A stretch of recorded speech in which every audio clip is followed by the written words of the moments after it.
Once again, we gather in search of the truth, dark, and mystery. It's the Drunk Turkey Show. Big development today in the investigation into the murders of 4 University of Idaho students. According to state and local officials and court documents, 28-year-old Bryan Christopher Kohberger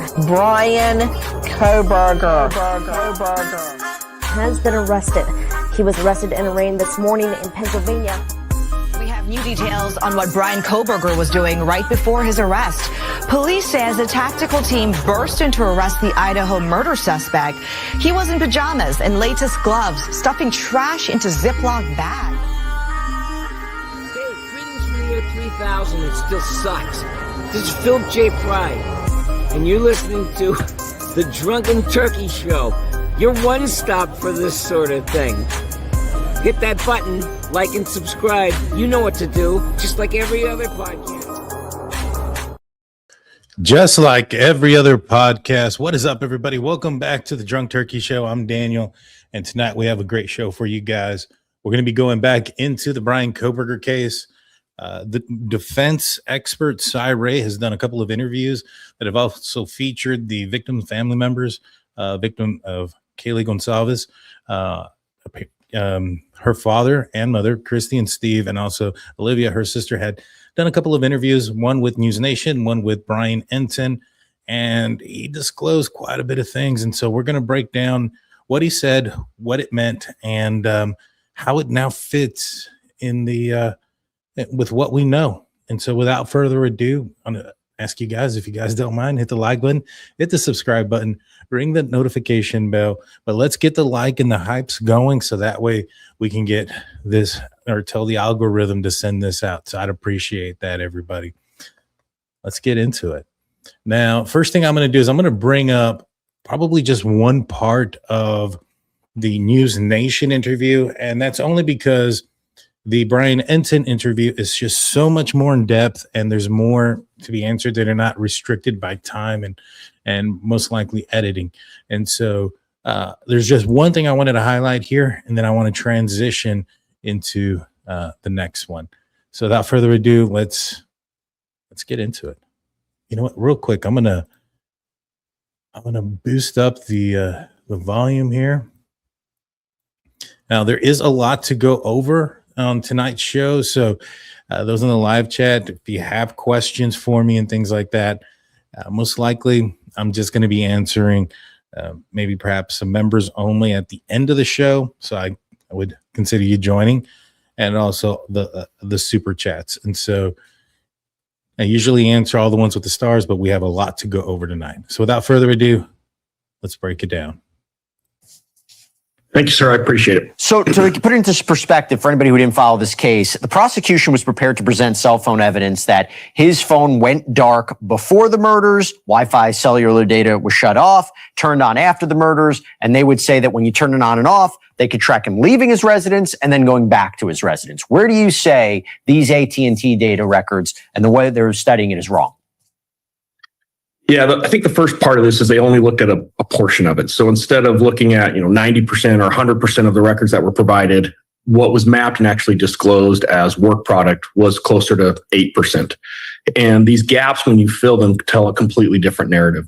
When the phone was turned off, it was still in Pullman. He was not eastbound. He was not driving to Moscow. How do you know that? How do you know that? Well, number one, they got the time wrong. They said the phone disconnected from the network at 2:47. It really disconnects from 2:54. And I realize that's only a difference of 7 minutes, but the cell site that the phone is using at 2:54:45 that morning is the cell site that provides coverage to the Kohberger apartment at that time. All right, let's look at that. One of his biggest arguments that was going to come out was that the phone turned off at actually 2:54 and he was still in Pullman. He was not on the highway heading towards Moscow. Is that what the PCA says? Well, fortunately, I got it right here. Now, it does say that at approximately 2:47 that the phone does turn off. And so he is correct there. But let's look at this real quick. and I wish I would have highlighted more, but it goes on here at 2:44 a.m. on November 13th. A white sedan, which is consistent with the description of the white Elantra, known as suspect vehicle 1, was observed on WSU surveillance cameras traveling north on Southeast Nevada Street and Northeast Stadium Way. At approximately 2:53 a.m., the white sedan, which is consistent with the description of the white Elantra, known as suspect vehicle number 1, was observed traveling southeast on Nevada Street in Pullman towards SR-270. SR-270 connects Pullman, Washington to Moscow, Idaho. And then further on, they're going to discuss that Bryan Kohberger had his Elantra is passing by in front of a Floyd's cannabis shop. Now, let's look at the Google Earth and where this area is. So this is Southeast Nevada Street, and this is around the time, again, we had thought that Bryan Kohberger turned off his phone. It was suspicious because he had entered this area, if we want to remember correctly. And then his phone is seen on camera. That's at 2:53. And so I don't think that law enforcement were indicating at 2:47 that he had already left town. In fact, they're saying at 2:53, which is 1 minute earlier than the supposed time that he turned off his phone. He is traveling this direction southbound towards SR-270, which connects to Moscow. Now, here is Floyd's cannabis shop right here, and it's a good distance away. However, what I think happened, because there is a camera here, and Bryan Kohberger is aware of this camera, is that he turned this direction. Now, initially, I thought maybe he came and, went through this neighborhood somehow and, found his way back onto the highway. But no, I couldn't really find it. However, if you continue this direction here and then turn down this street here, guess what? You bypass the direction of the camera system, end up still on 270, SR-270, and you're still turning on the highway and coming out at the Floyd cannabis camera system.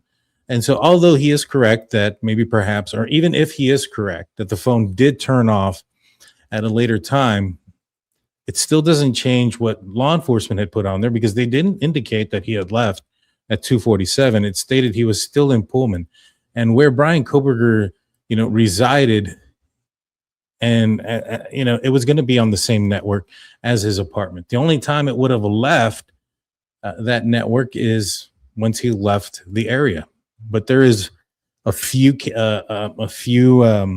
towers in the area, and so just like when the PCA also indicates that Bryan Kohberger connected to a tower in Moscow that services Moscow, I don't believe that he was in Moscow. It's because it services a large area. And so I think that's only basically what they were saying, is that he was in Pullman at that time.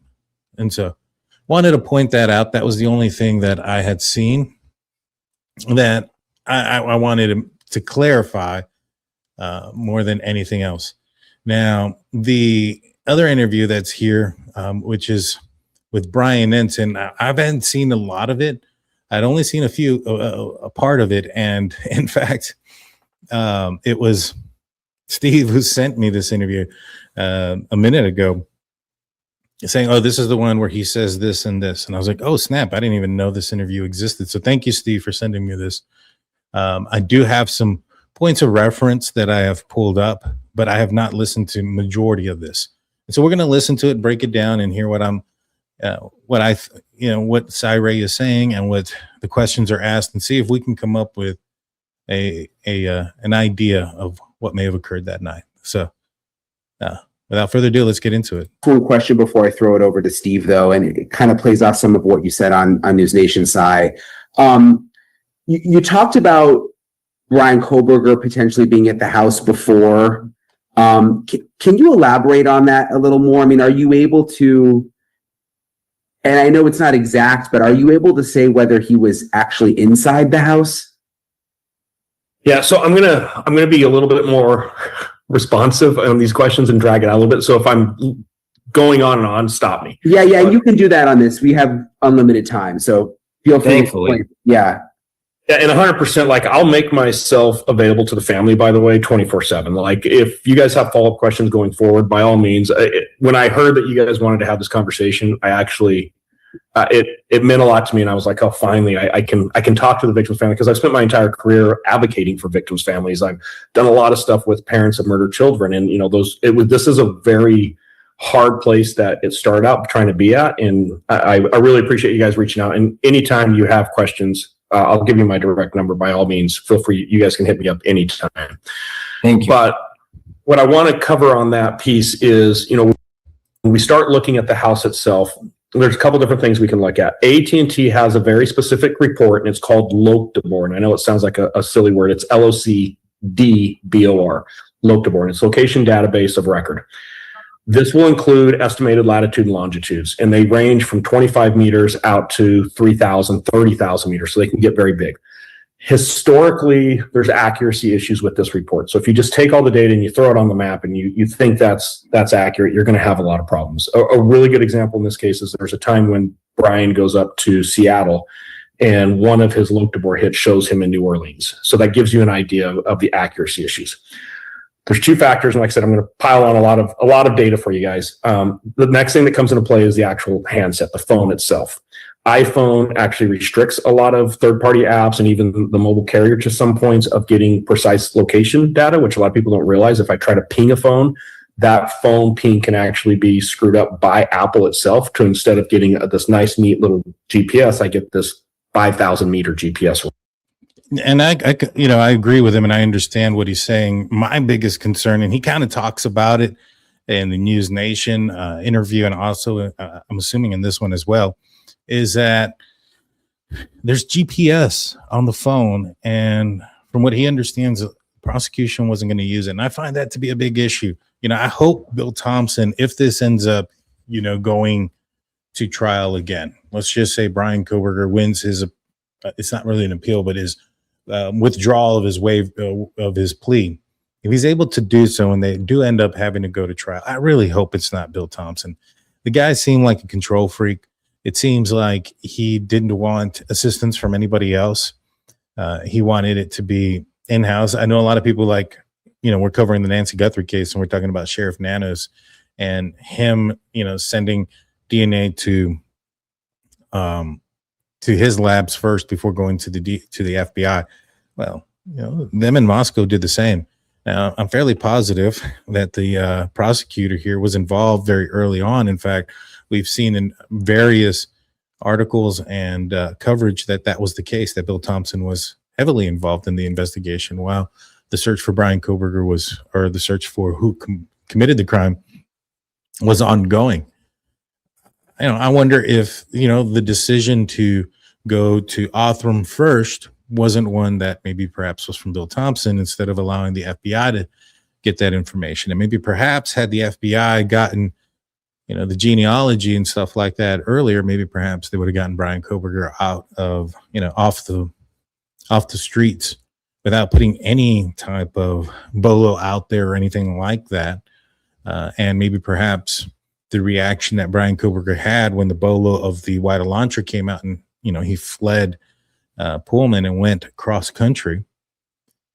Maybe perhaps he's not cleaning his vehicle as much and things of that nature, and there's more evidence that could have been found. So I just really hope in the end, basically, is that it's not Bill Thompson, if it gets that far. And I'll be honest with you, I don't think it will.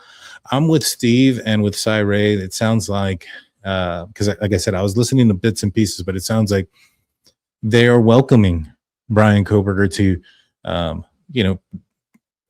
waive his or redo his plea or withdraw it, so that they can have the opportunity to convict him and get the opportunity for death row. And so let's continue this. Range, and he can be anywhere in that 5,000 meters. Samsung, on the other hand, is a very chatty phone. It's preloaded with all kinds of silly apps and ridiculous monitoring. If anybody's ever had a Samsung, when you first power that thing up, there's 100 apps on that thing. It's good for law enforcement because when we get a phone that's a Samsung phone, it's typically very chatty on the network. We're going to see a lot more connectivity. Samsung's also unique that if I do certain things with certain apps that require location data, such as GPS or navigation, that accuracy from the 3,000 or the 5,000 meter ranges come down to 25 meters. And in this particular case, if you look at those precise measurements, there's probably 5 that land directly on what would be the living room of the house. Like the latitude, longitude is the physical house itself. And, you know, if you put the house back on the map and you map those, the hits are inside the house. Now, 5 occasions that Bryan Kohberger may have been inside the house. That's insane. You know, I'm assuming that, you know, he was inside the house to scare. I mean, I know that there was, remember in the post-conviction information that was coming out in some of the reports, the victims, the roommates that had reported on 2 different occasions that they had came home and their door was left open. On one occasion, the washer was going, and they don't recall it, you know, them having anything to do with that. I'm curious, and I think now we probably can assume that that may have been Bryan Kohberger. You know, if, according to Howard Bloom, he spoke with, and there was reports of that one of Bryan Kohberger's classmates, Naomi, I think it was her name, she was a friend of Bryan Kohberger's.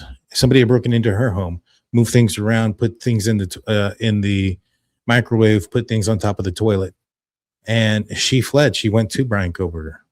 She had Bryan Kohberger install cameras that she feared that he had the passwords to and was watching her. Similar behavior, you know, if he was the person that went in there and turned some things on. Also, there was times where Kaylee said that she saw somebody in the shadows, somebody watching.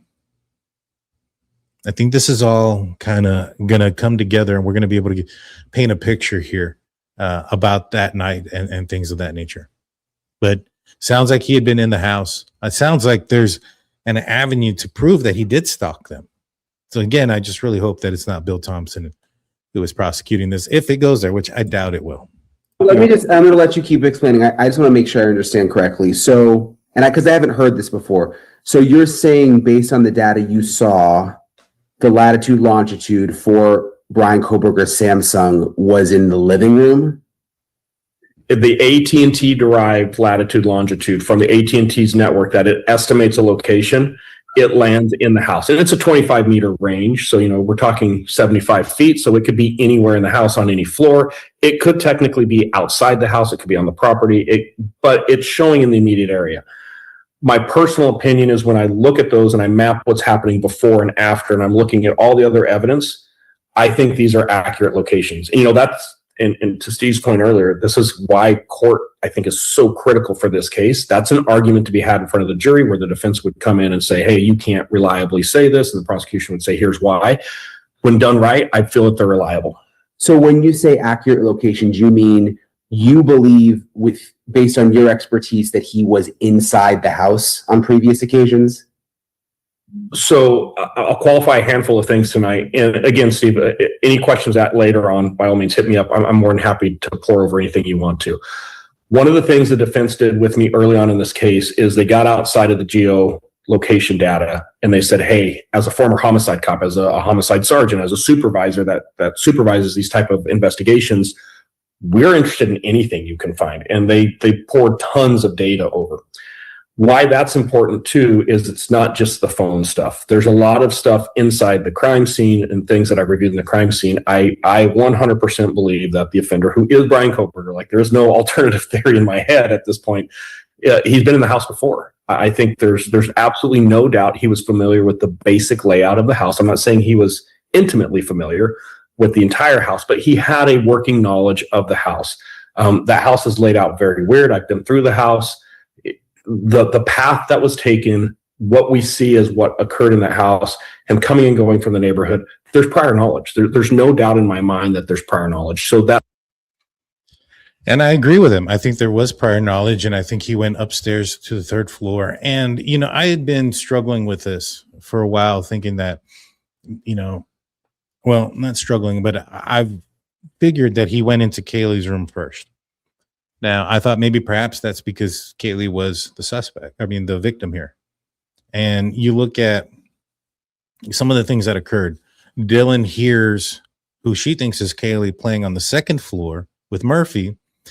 And what I think that is that's Murphy being released from the third floor, going down into the second floor, going into Xana's room and disturbing Xana from her TikToking at about 4:12, 4:13 in the morning.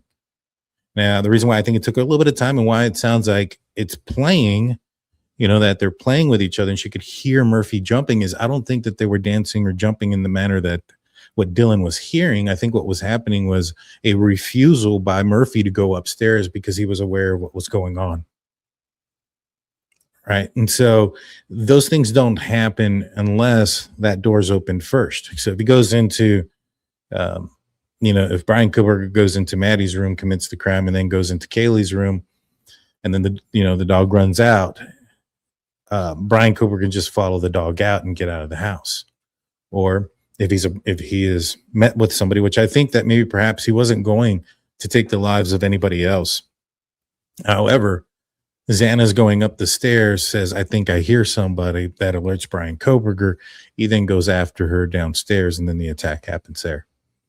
Now, after doing some thinking about this, because we also know that there's no blood, and we've seen images of the door open for Kaylee's room, and there's no blood on the doorknob. There's no blood on the door itself or on the door frame. However, there is blood on the door frame into Xana's room and leaving Xana's room. So one would figure that the rooms that Bryan Kohberger entered after the first attack would have evidence of him entering those rooms because he would be covered in blood. And since there's none there, that's also another indication that Kaylee's room was the first one to have opened. Now, I've been thinking about this. I actually been thinking about it a couple of weeks ago, and it dawned on me that, and Cy just said it as well, is that the layout is very weird. Is it possible that Bryan Kohberger thought that first door to the left was Maddie's room? From looking at it from the outside and going in there, and then the way, the staircase spirals, I can see how that can be confusing. From the outside, you can see Maddie's room. You would assume that's the one, as soon as you go up and to the left, but it's not. And that's just solely because of the layout. And so I think that he's going to go into it, that Maddie was possibly the target here. And I think he's right. And I just think that was the mix up at the top of the third floor. But I do think that the events that occurred were that he went into Kaylee's room, or he opened Kaylee's room first.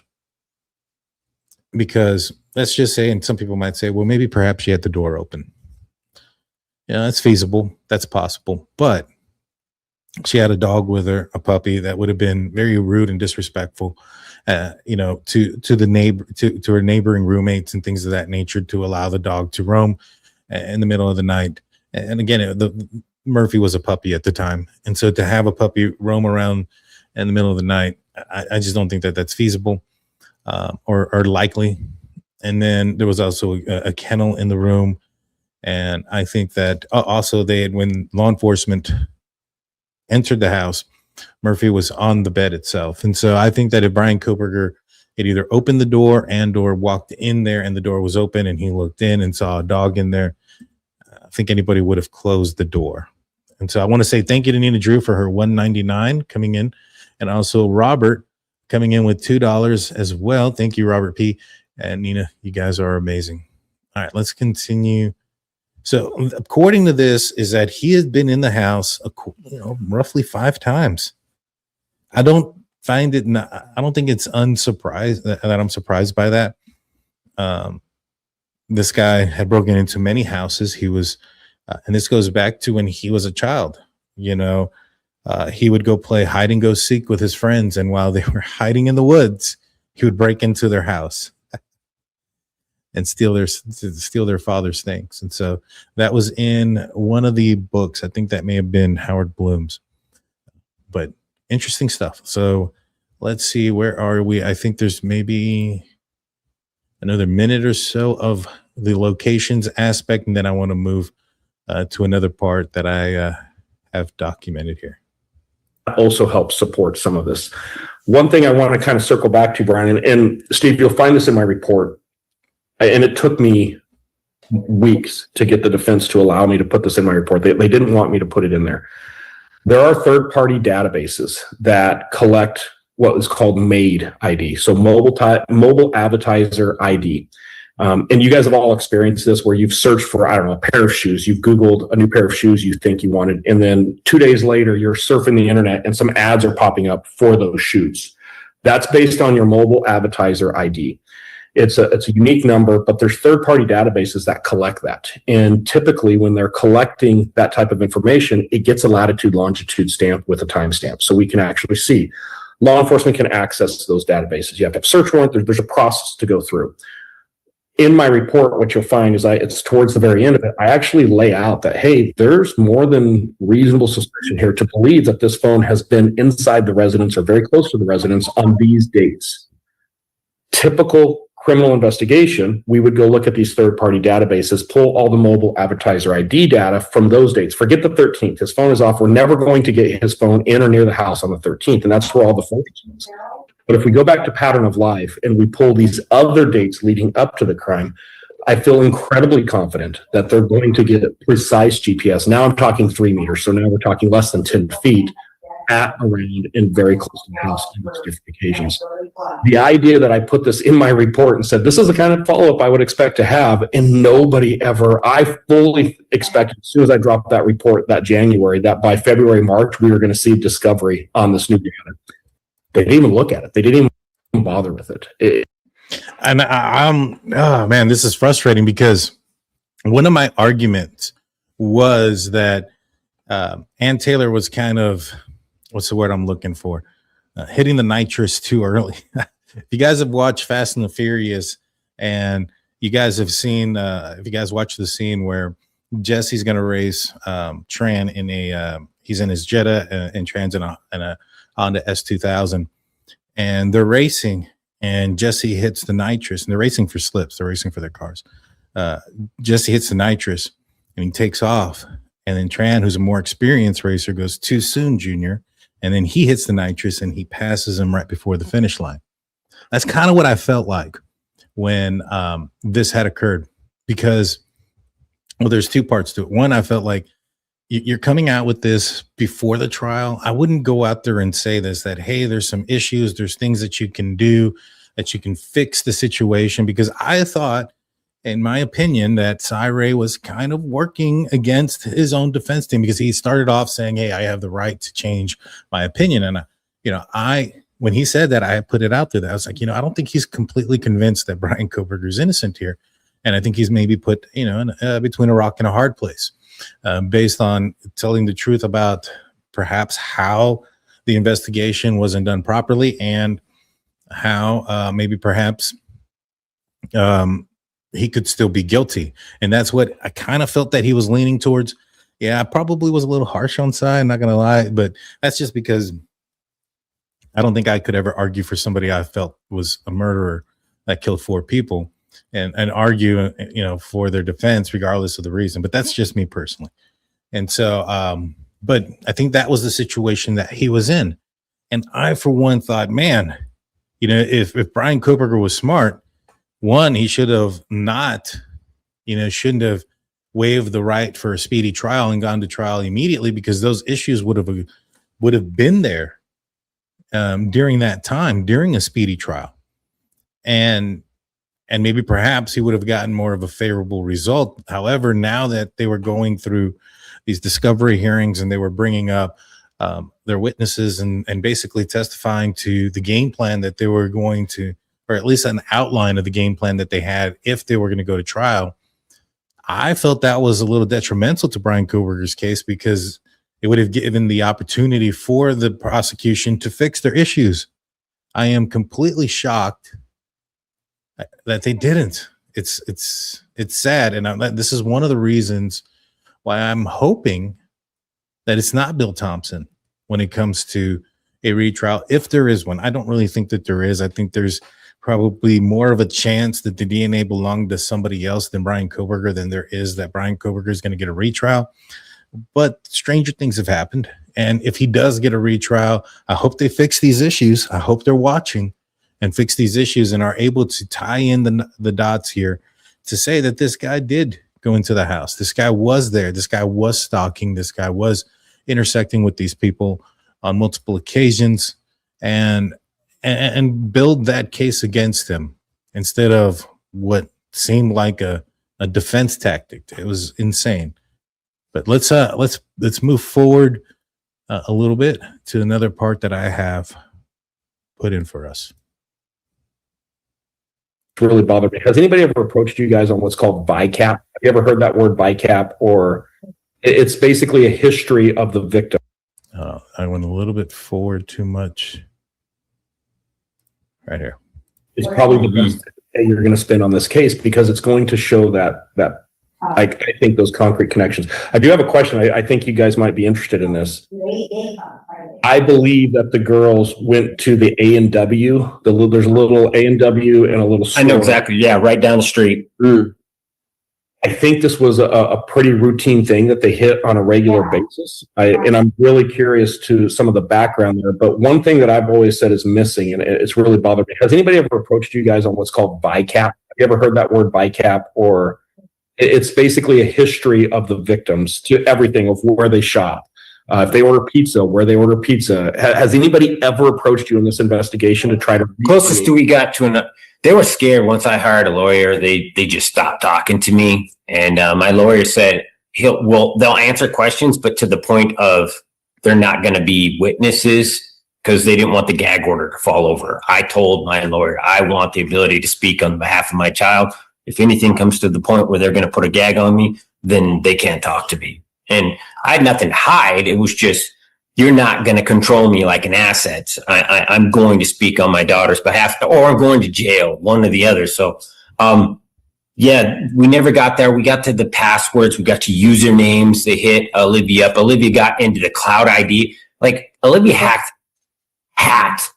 It's fake. Like, we know the passwords. I knew my sister's password on her Apple device, but it was two-factor authentication. So it would send a code to her device, and they wouldn't. And still to this day, they've not handed over her phone because they say that they can't get into it. But regarding VICAP, and I apologize if I got that wrong, no, we've never ever heard that. We've never been familiar with that at all. You would remember it's about almost 300 questions, and it's a deep dive in any information. And this has nothing to do with the gag order. There's no reason they wouldn't do that.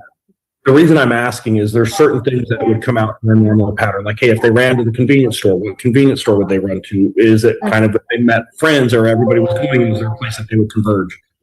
And we're getting back into the reliability of the GPS. So I don't want to get too far out of breath saying I know this happened, but there are multiple times that the device, Kohberger's device, is in the area of the house, and then it moves to the parking lot of that A&W root area. At the same time, multiple residents of the house go to the A&W root area. So there's times where I can actually see and that to me, that's what we call a collision. It's one thing to have devices in a general area, but when we see the two devices track together to a point and then track back, that's incredibly telling. So, the idea that nobody has come back to you guys and said, hey, let's talk about the A&W or some of the other friends it's just mind-blowing. So I can't agree with you enough. It needs to be changed. That's why I took this case. I'm hoping in any pain and trauma that I've caused you guys, I can't apologize. And I my sincerest respect and condolence on this thing. I couldn't imagine being in your guys' situation, having to go through this. And now it coming full circle back.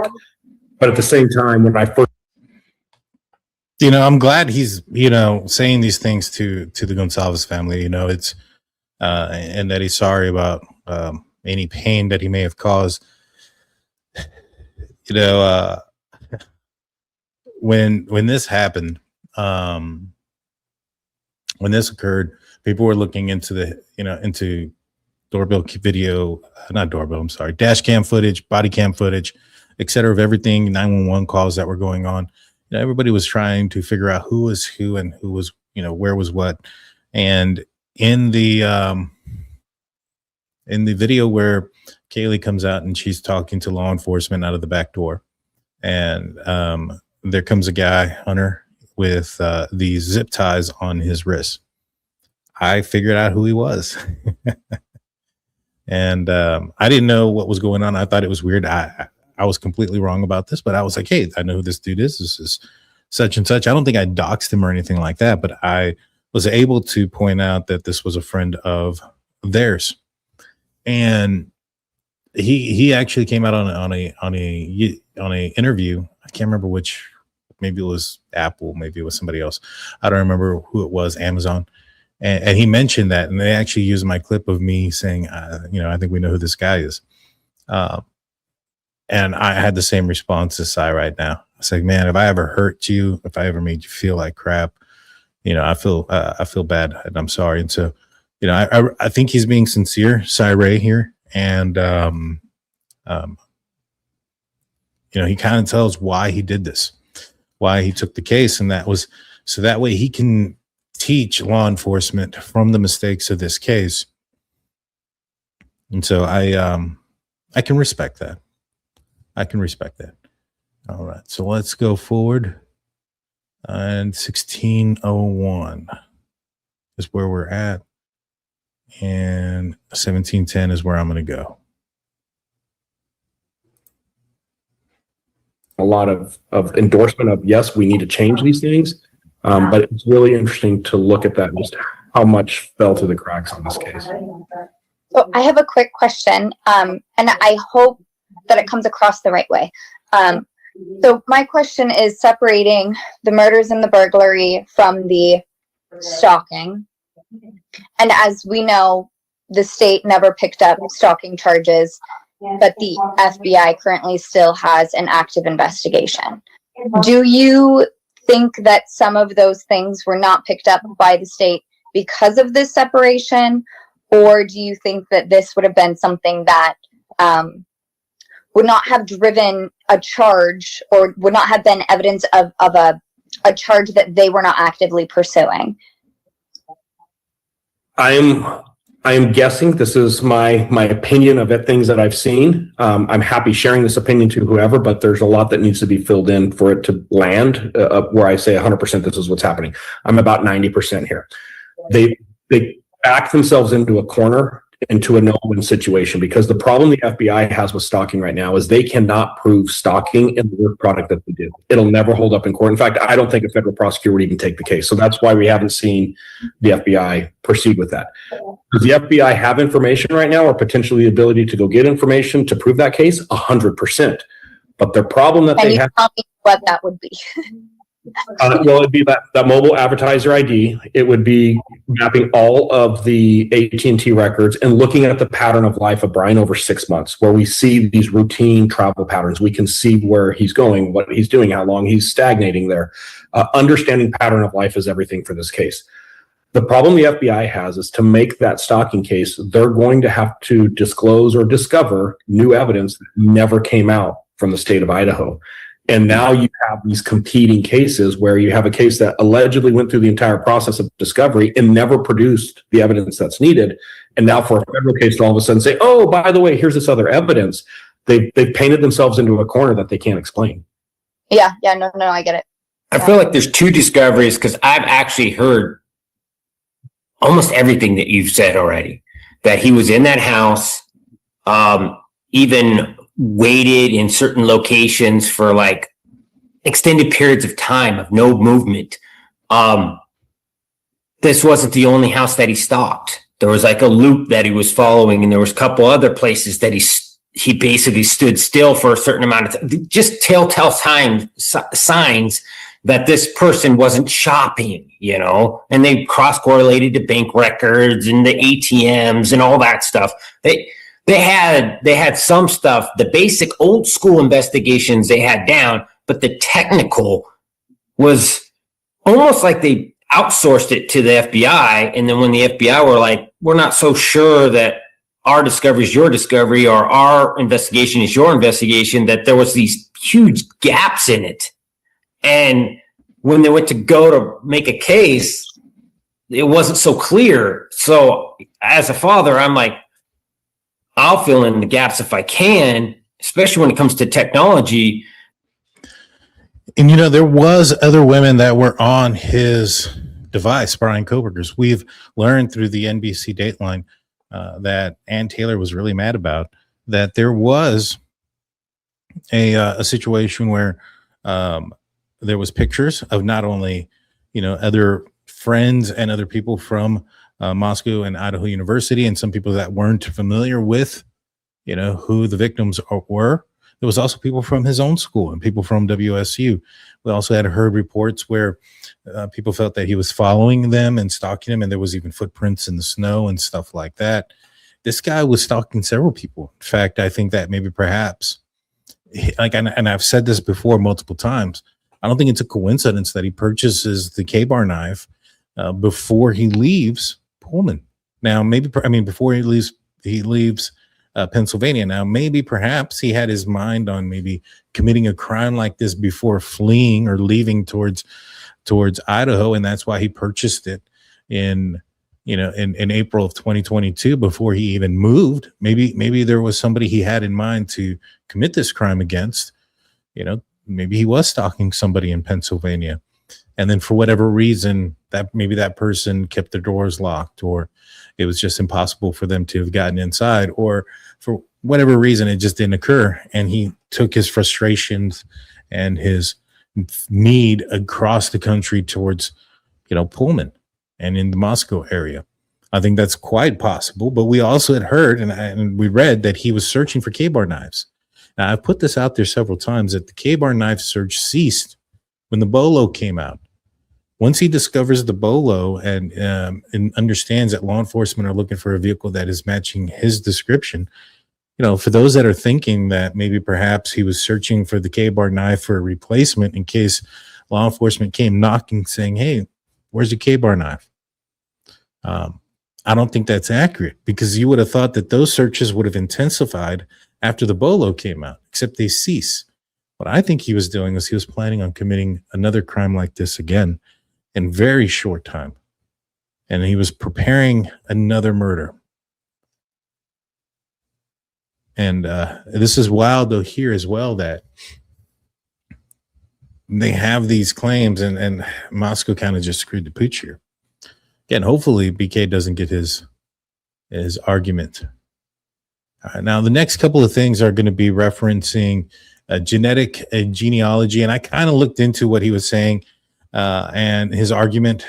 And basically in this next part for the next 5 minutes, Ray claims that the focus became just supporting the IGG and that law enforcement investigators stopped following traditional investigative methods, and that includes phone evidence becoming secondary. As he's mentioned, there's so many things that can show you collision points, where they intersected, him inside of the house and around the house, very close proximity, etc.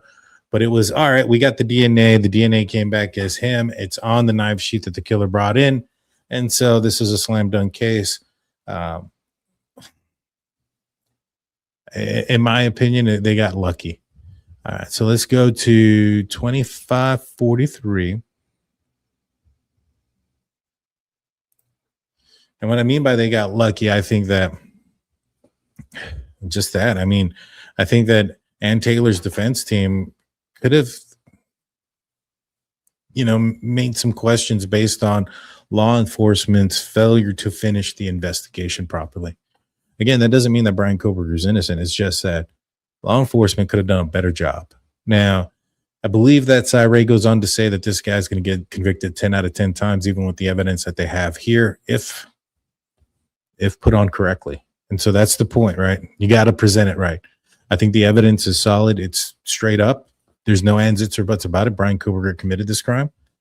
It's can the prosecution there present it correctly, and can they overcome their shortcomings? That's the problem.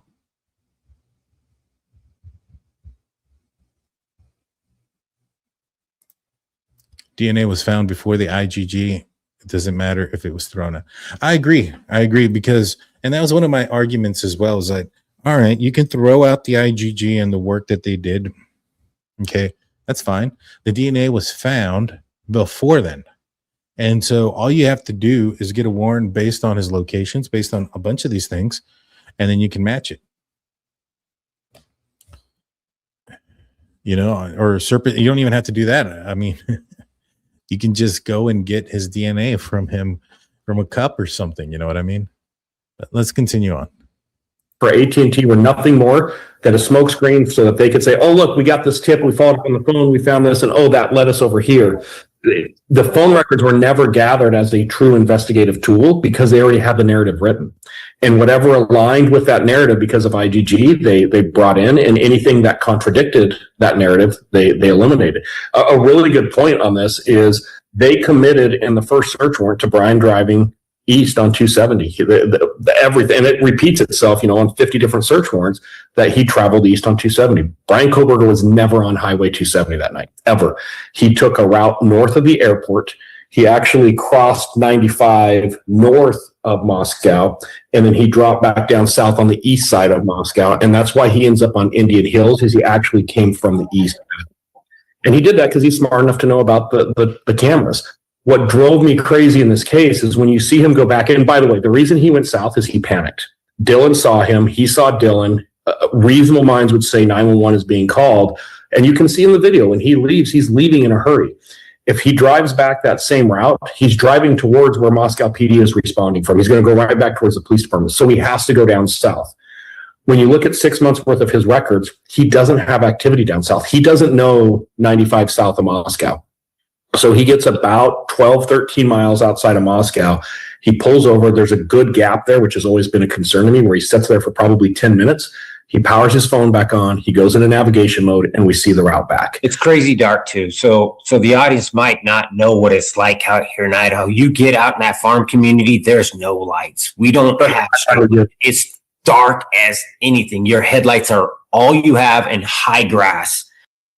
All right, let's look at that. Let's look at what he says. This is the first time I've heard this reconstruction, and he's claiming that Kohberger goes up by the airport and around this way, and then drops down east, which is why he's coming in this direction on Indian Hills. Well, one, I don't know if you can say that because his phone turns off at 2:54, right? His phone is turning off at 2:54 as he's indicating, and it's in Pullman. He's not outside of Pullman, so how do you know he went this direction? It's not like his phone was on to leave data points or any of those things. And there's a video right here at Floyd Cannabis Shop of a vehicle entering this direction. And then also a vehicle entering at the Red Star Cafe shop. There are videos of the white Elantra. Now, I know the pro burgers are going to say, well, maybe that's a different white Elantra. That's the real killer. I don't know. I don't know how Cyray can say he went up and around and dropped in this direction while his phone was off. I think he's speculating that because it starts off here, that is the route that Bryan Kohberger took. I think that's speculative on his part, just as much as it's speculative on my part that he turned here and then crossed back onto 270 and got in front of the Floyd Cannabis Shop, which would make sense with what his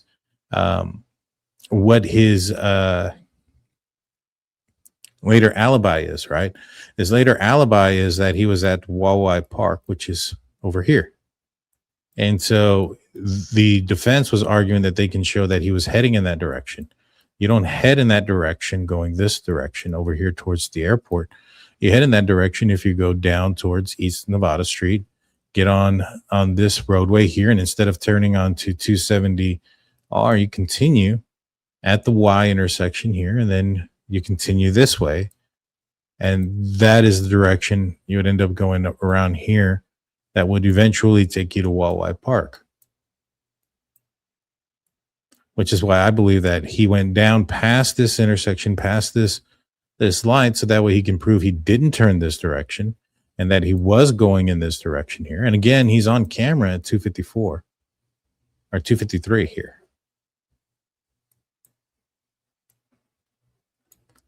So interesting. You guys let me know what you guys think. But I think what he's saying here has to be speculative. There's no way he could have known that while Bryan Kohberger's phone is off, that he actually went in that direction. I don't know. What do you guys think? So it gets, if you're not prepared for that, you're not you're not going to be able to figure out where you're going. And but he does make an excellent point about the route going south, because he says that Bryan Kohberger wasn't driving that route prior to. He wasn't driving in that area. He wasn't well familiar with that spot.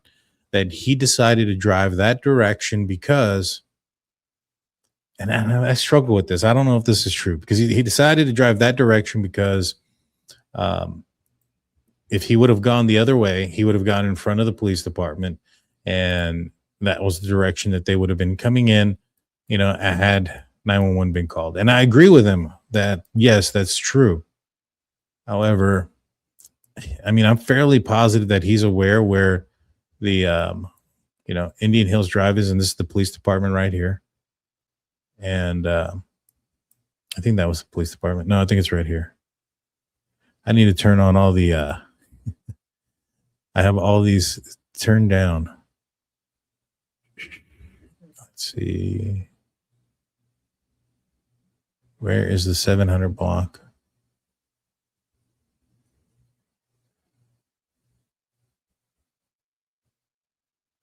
I have it somewhere here. Well, anyways, I want to say it's like right here is where the police department is. Oh, here it is.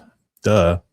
And he was like up here, right? Kind of looking behind the police department. Now, why do I think he's over here and why he did that? Well, when he first drives in, right, and had he left at the time at 247, it took him a while to come out over here on Indian Hills Drive. What was happening over here at the victim's residence? Remember, there was some kids right here that were pulled over by the at the Banfield. They had they've been drinking, and so cops were talking to him. I believe that Bryan Kohberger was coming in this direction, had seen law enforcement here, and then taken off and driven around and waited and drove behind the police department, maybe perhaps to see if the vehicle that was out there is now in the parking lot or whatever, and then came back, because once he passes here, he immediately goes directly to the residence.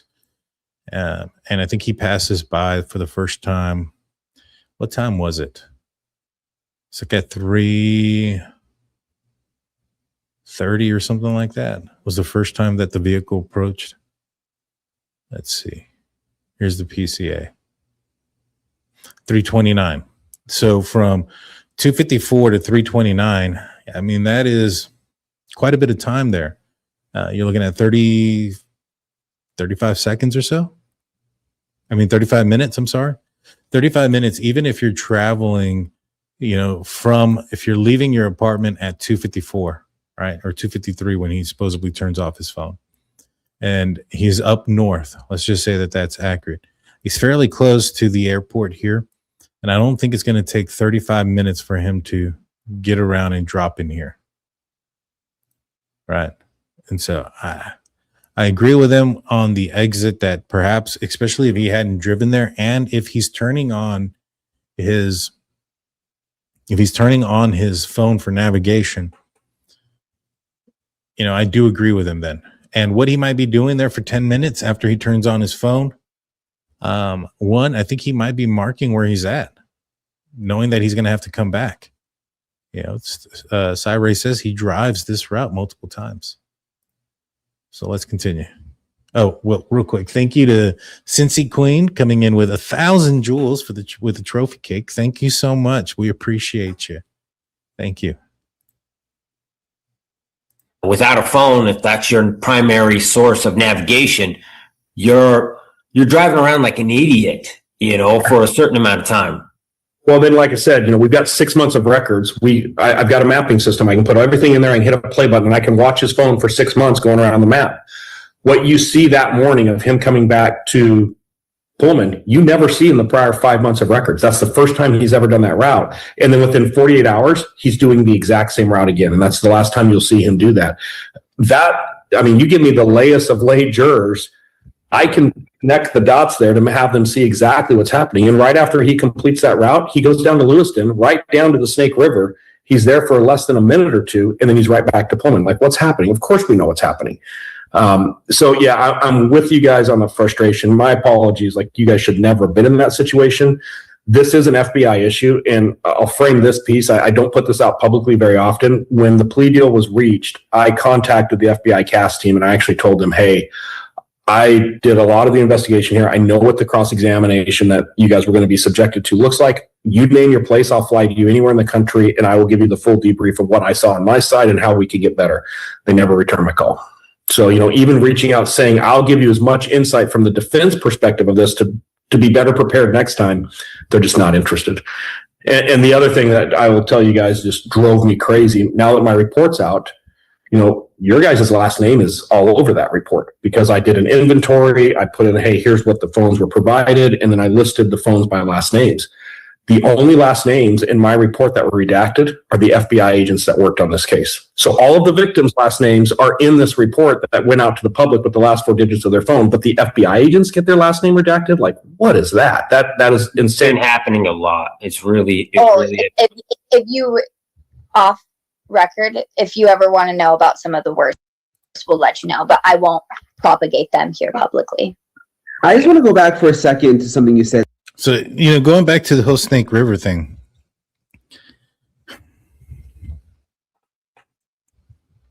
I agree that it does sound like Bryan Kohberger went to the Snake River and tossed the weapon. But why does he drive the same route 2 days later?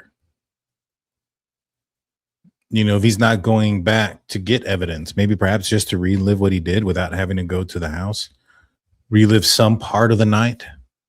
Is that what he's doing, two nights later, driving the exact same route that he hadn't driven before? I wonder. What do you guys think? Why would he be going back? Why do you think he's going back 2 nights later if he's already disposed of the evidence? I think it's interesting. So with the A&W, which is that gas station right down the road from the house, so you're saying you mapped his phone and also, was it the victim's phones at the same time there?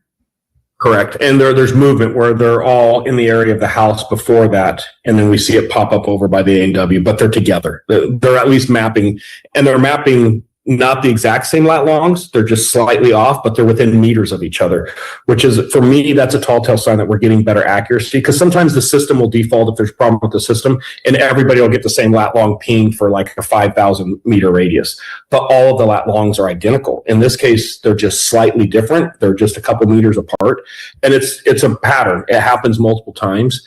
There's also an incident, and it was the second, I'm going to screw these dates up, but I can give them to you guys later if it's important. It was the first weekend after school started, and I believe it was Kaylee and Maddie went to Pullman, and I believe there was some type of a sorority, maybe fraternity party, and it's in the apartment complex right next to Bryan Kohberger's apartment. And at one point, Bryan Kohberger's phone moves over to that apartment complex as well. And that's where he doesn't typically hang out in that complex.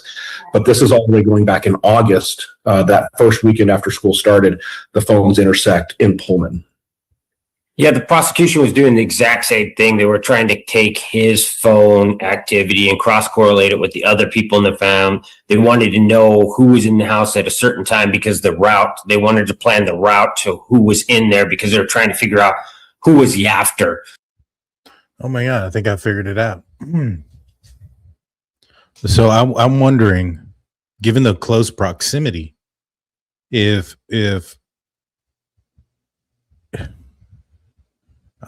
I wonder if there's a way to go back into their Snapchat. I wonder if somebody, whether it's Maddie or Kaylee or somebody from the party, posted something on Snapchat that, when you post things on Snapchat, there's like a, if you're in a short radius, you'll be able to see, if they put it public, you can see where they're at. And I wonder if he saw them for the first time on that, or maybe that was on social media somewhere, and then went there for the first time and crossed them that time. Huh. I wonder if that was the case. I think we'd have to go back through. I'm not going to do it now, but I'm going to go back and look up, based on this time. Where are we at? 31 minutes.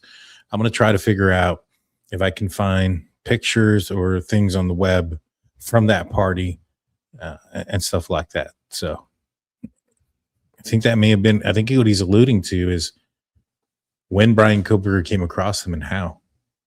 And, because I was thinking to myself, like, how would he have known that they were there? How would he have known that they went there?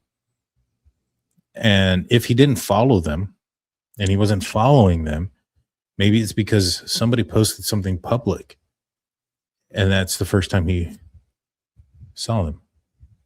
Interesting. And Olivia can tell you the exact day that Kaylee moved in there. I think you said it was like May. Yeah, into the King Road house. She did move in May. Yeah, so other people speculated there was no one in the house, or only Matt who was in the house. We've never tried to play the blame game. We don't care about that. Who's to blame is BK, and we're holding him accountable. None of the victims. Like, another thing I appreciate you saying is no cleanup. We've really chased that down because, I mean, they're literally driving these young girls to the point of they don't have a life anymore. So you're not true crime anymore. You're speculation, Hollywood fan fiction crap. And I would love for true crime to get back on focus and say, how do we make the world a better place? How do we make sure that people are coming together to actually have less murders and mass murders every single year? That's something we should work towards, not this fan fiction stuff. I mean, I agree with Steve on that. He's basically pointing that out towards the Pro Burgers. Steelers fan comes in with 2 jewels and a silver star. Thank you. Let's see. Let me go into. Let me continue because I want to see if he talks. It's at 33:13. But on that point, I think what you guys are hitting at, it's frustrating to see is, Turvey wants to say that there's cleanup because of things that are absent. Basically there's things that aren't in a bathroom, therefore it's indicative of cleanup. There's no evidence of what that bathroom looked like before or after. Like, if we start building a case on that type of speculation, Bryan Kohberger's going to walk, right? That's just absurd. And I felt a deep obligation to call Turvey out. And, I'm going to piece something together for you guys. And I've been on the fence if I should voice this, but I think it's the right thing to do. So if I get in trouble later on, so be it. Don't get caught up in what I believe is a very rehearsed scam that is happening right now. If you look at what's happened over the last 3 months, let me help you guys connect some dots. Brett Turvey gets with Whitcomb, who's another idiot. Like, the guy who's never investigated a homicide is going to be the armchair quarterback that's going to change this thing, right? So Turvey and Whitcomb partner up.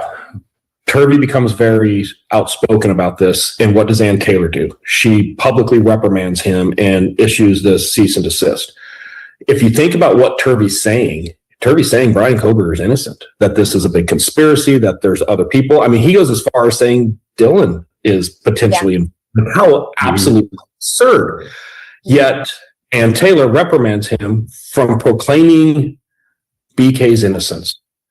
I come out with a book. I go around to law enforcement. Ann knows. I told her I was going to go teach law enforcement. I have been very, very clear. I've always thought Bryan Kohberger is guilty. I think in 10 out of 10 courts in America convict this kid. Every single time we go to court, he gets convicted. The question is, does all the evidence come in because of some of the ways that the evidence was managed, which is a whole different conversation. But I am very outspoken that Bryan Kohberger is the guy. Why hasn't Ann issued a letter to me about breaching my NDA or all this stuff? I will argue any day of the week. What I am saying is way more detrimental to the defense's case than what Brent Turvey said, or Brent Turvey. And she did the one with Turvey. If you guys look at the picture, and here's the critical dates, the Thursday before the plea deal, Ann says in open court, Your Honor, I can't effectively represent my client if I don't get the continuation. So you have the primary attorney on this case saying in open court, it's one of the last statements she made before the plea deal, I cannot effectively represent my client. Those are not small words for an attorney to say in open court. And then 72 hours later, we have a plea deal, and the way the plea deal came down, the way you guys were notified is disgusting. I've never seen that in 30 years. Like that There's all kinds of craziness going on there. We just learned that his family's there at the plea deal. His family was there, so they learned before we did. That's the disrespect.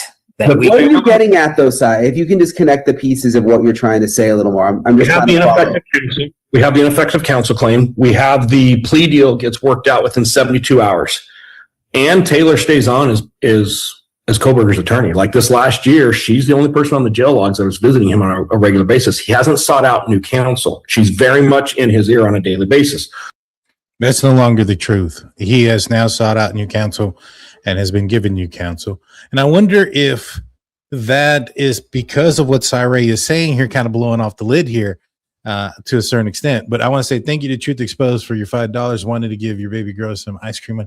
Thank you. I appreciate that. And I'm sure she will too. And then we have Canvas Bloom coming in with 10 jewels and gold. And I know somebody had asked, who is this person? And this is Cyree, one of the defense experts, or one of the experts that the defense team was going to use. And now he's going into, the avenue here that maybe perhaps Bryan Kohberger's attorney had this plan worked up from the beginning that, she goes out there and says, I have ineffective counsel. If I can't get more time, then there's a plea deal. That maybe perhaps there's going to be this argument because of what she said in open court that they're going to try to get the plea thrown out. Interesting tactic, because what did it do? I mean, why didn't you just go to court to begin with, right? Why do it this way? Doing it this way, now you have members of your own defense team going out there and speaking aloud, whether it's Brent Turvey or Cyree, and speaking about what they know and how this case can be fixed. You could have gone to court and had these issues present and had the investigation not done properly and maybe perhaps had a better chance. But this is an interesting tactic.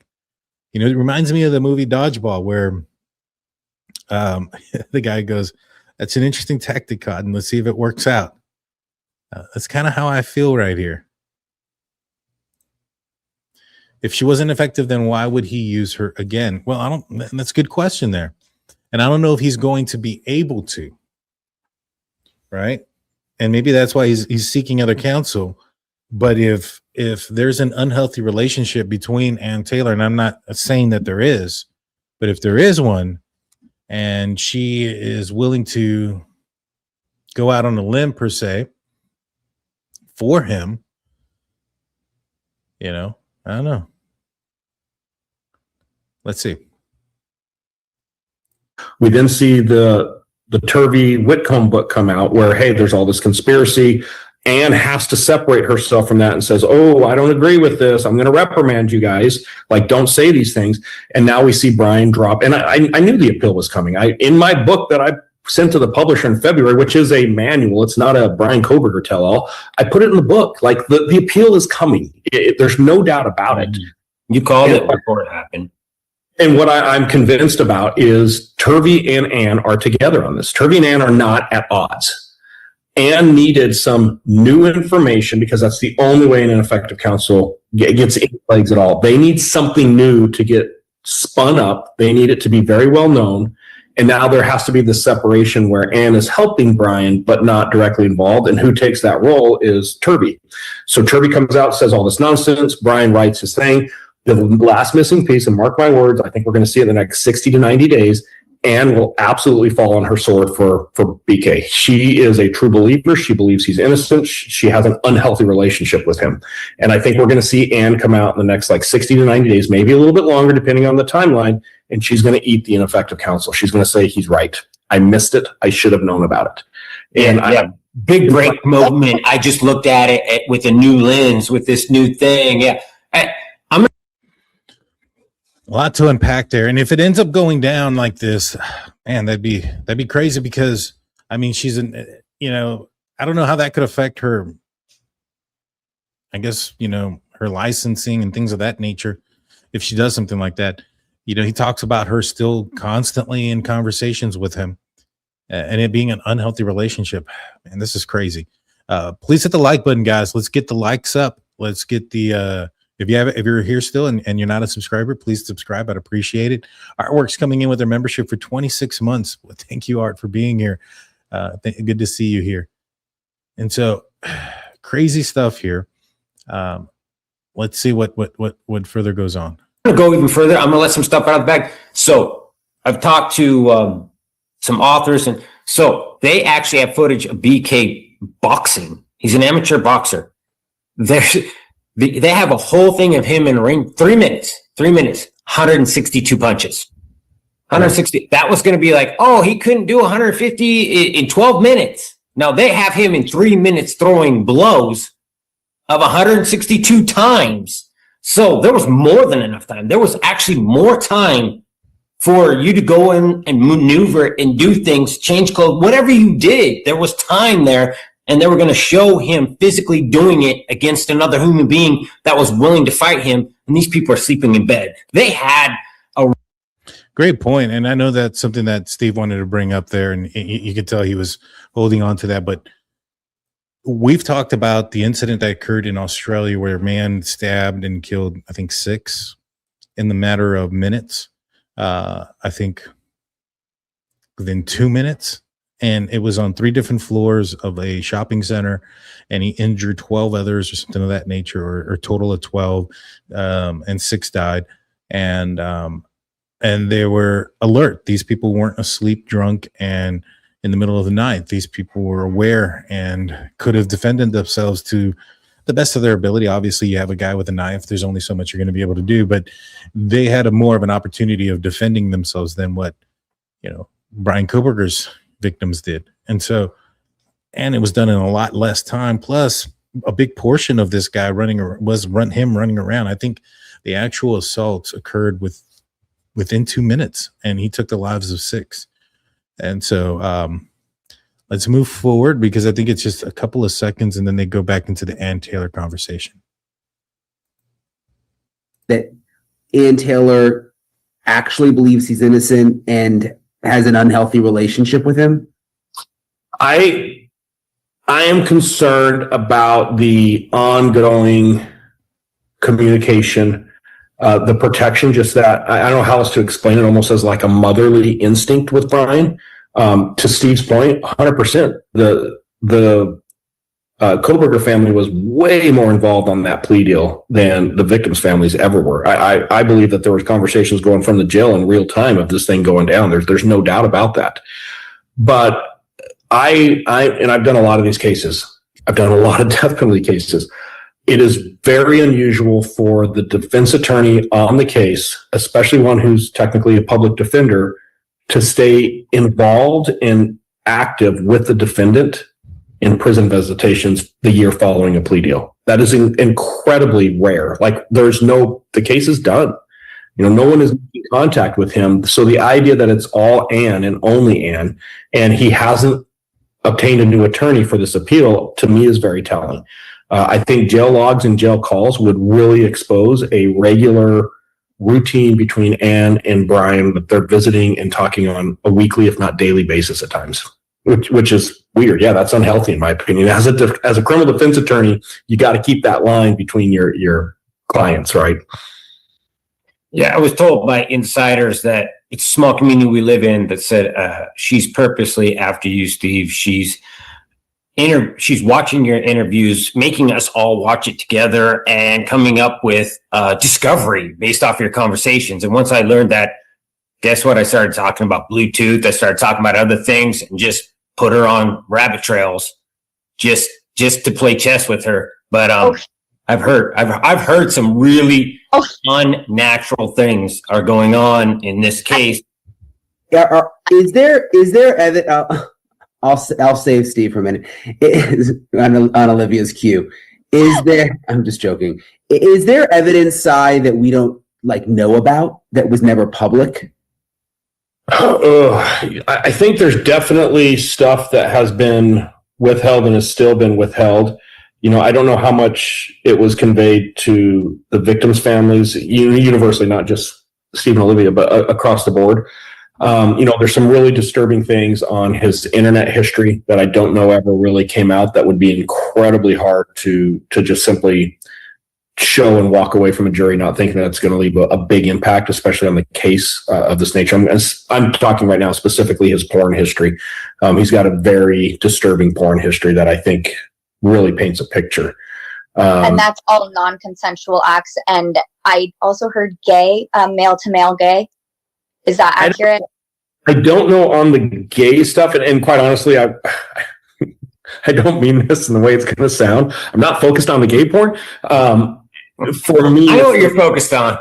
Yeah, for me, you hit it on the head, Olivia. The non-consensual, violent nature of the porn.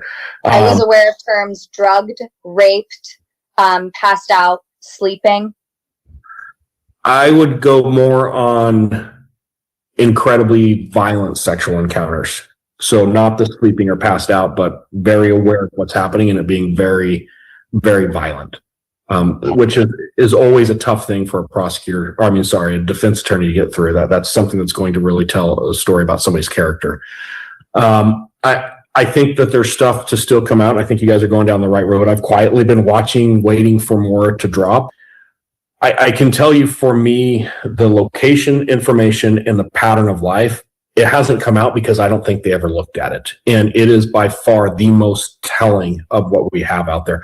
By the way, the day after this, he turns the phone off again. So, again, they're trying to show these patterns, and they do a pretty good job of showing, hey, prior to the murders, he turns his phone off on this days, but it's like they just stopped on November 13th. And as an investigator who's looking at a lot of crimes like this, I want to see what he's doing the next week, the next 2 weeks, the next month. Like, that is a really critical period, too, that we see very defined behaviors of suspects like this.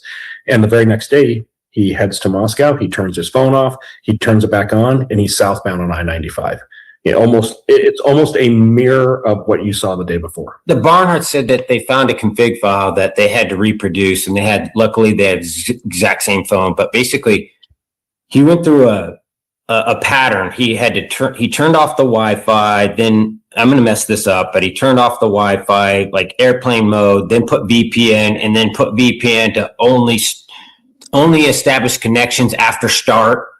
And he did this whole thing, and that was brand new. He hadn't done that in the config files. That was the first time he did it, and they're going to bring that forward to say that this is a new behavior, just same thing that you're saying, a new behavior that he did before and after, and he doesn't do it again. He stops coming back to the Moscow area after the murders. He doesn't go back there anymore. So anyone who thinks he's over there just shopping, they're like, and I guess the message really is to the world is you can't commit these crimes anymore and get away with it.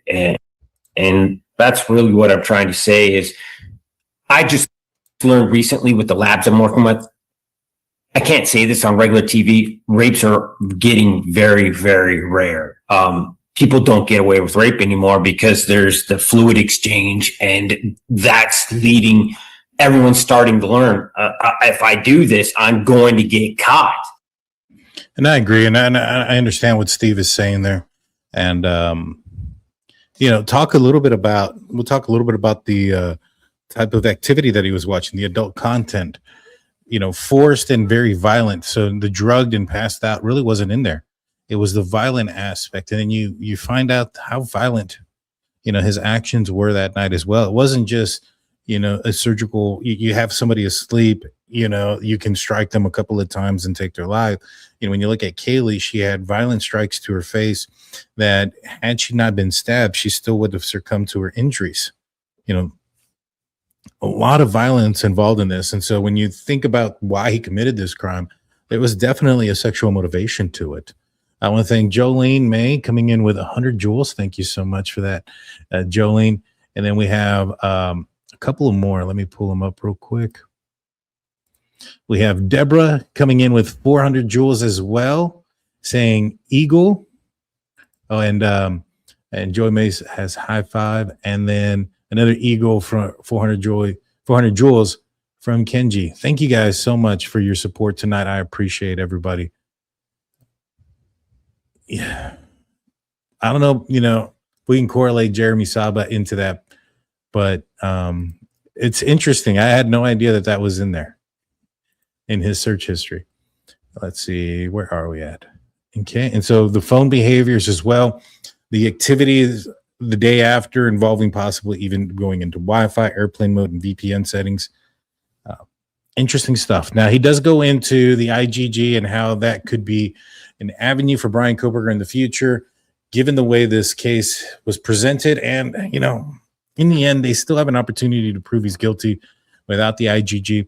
But he talks about how eventually the IGG is going to become an issue. Somebody is going to have the money, the funds, and the means to take the IGG all the way up to the Supreme Court. And if there's ever a situation where it becomes a warrant becomes a required thing for it, that could be Bryan Kohberger's golden ticket to get a new trial here, because there wasn't one, etc. The only thing about it is, anyway you cut the IGG happens after a DNA profile is discovered and a DNA profile is created.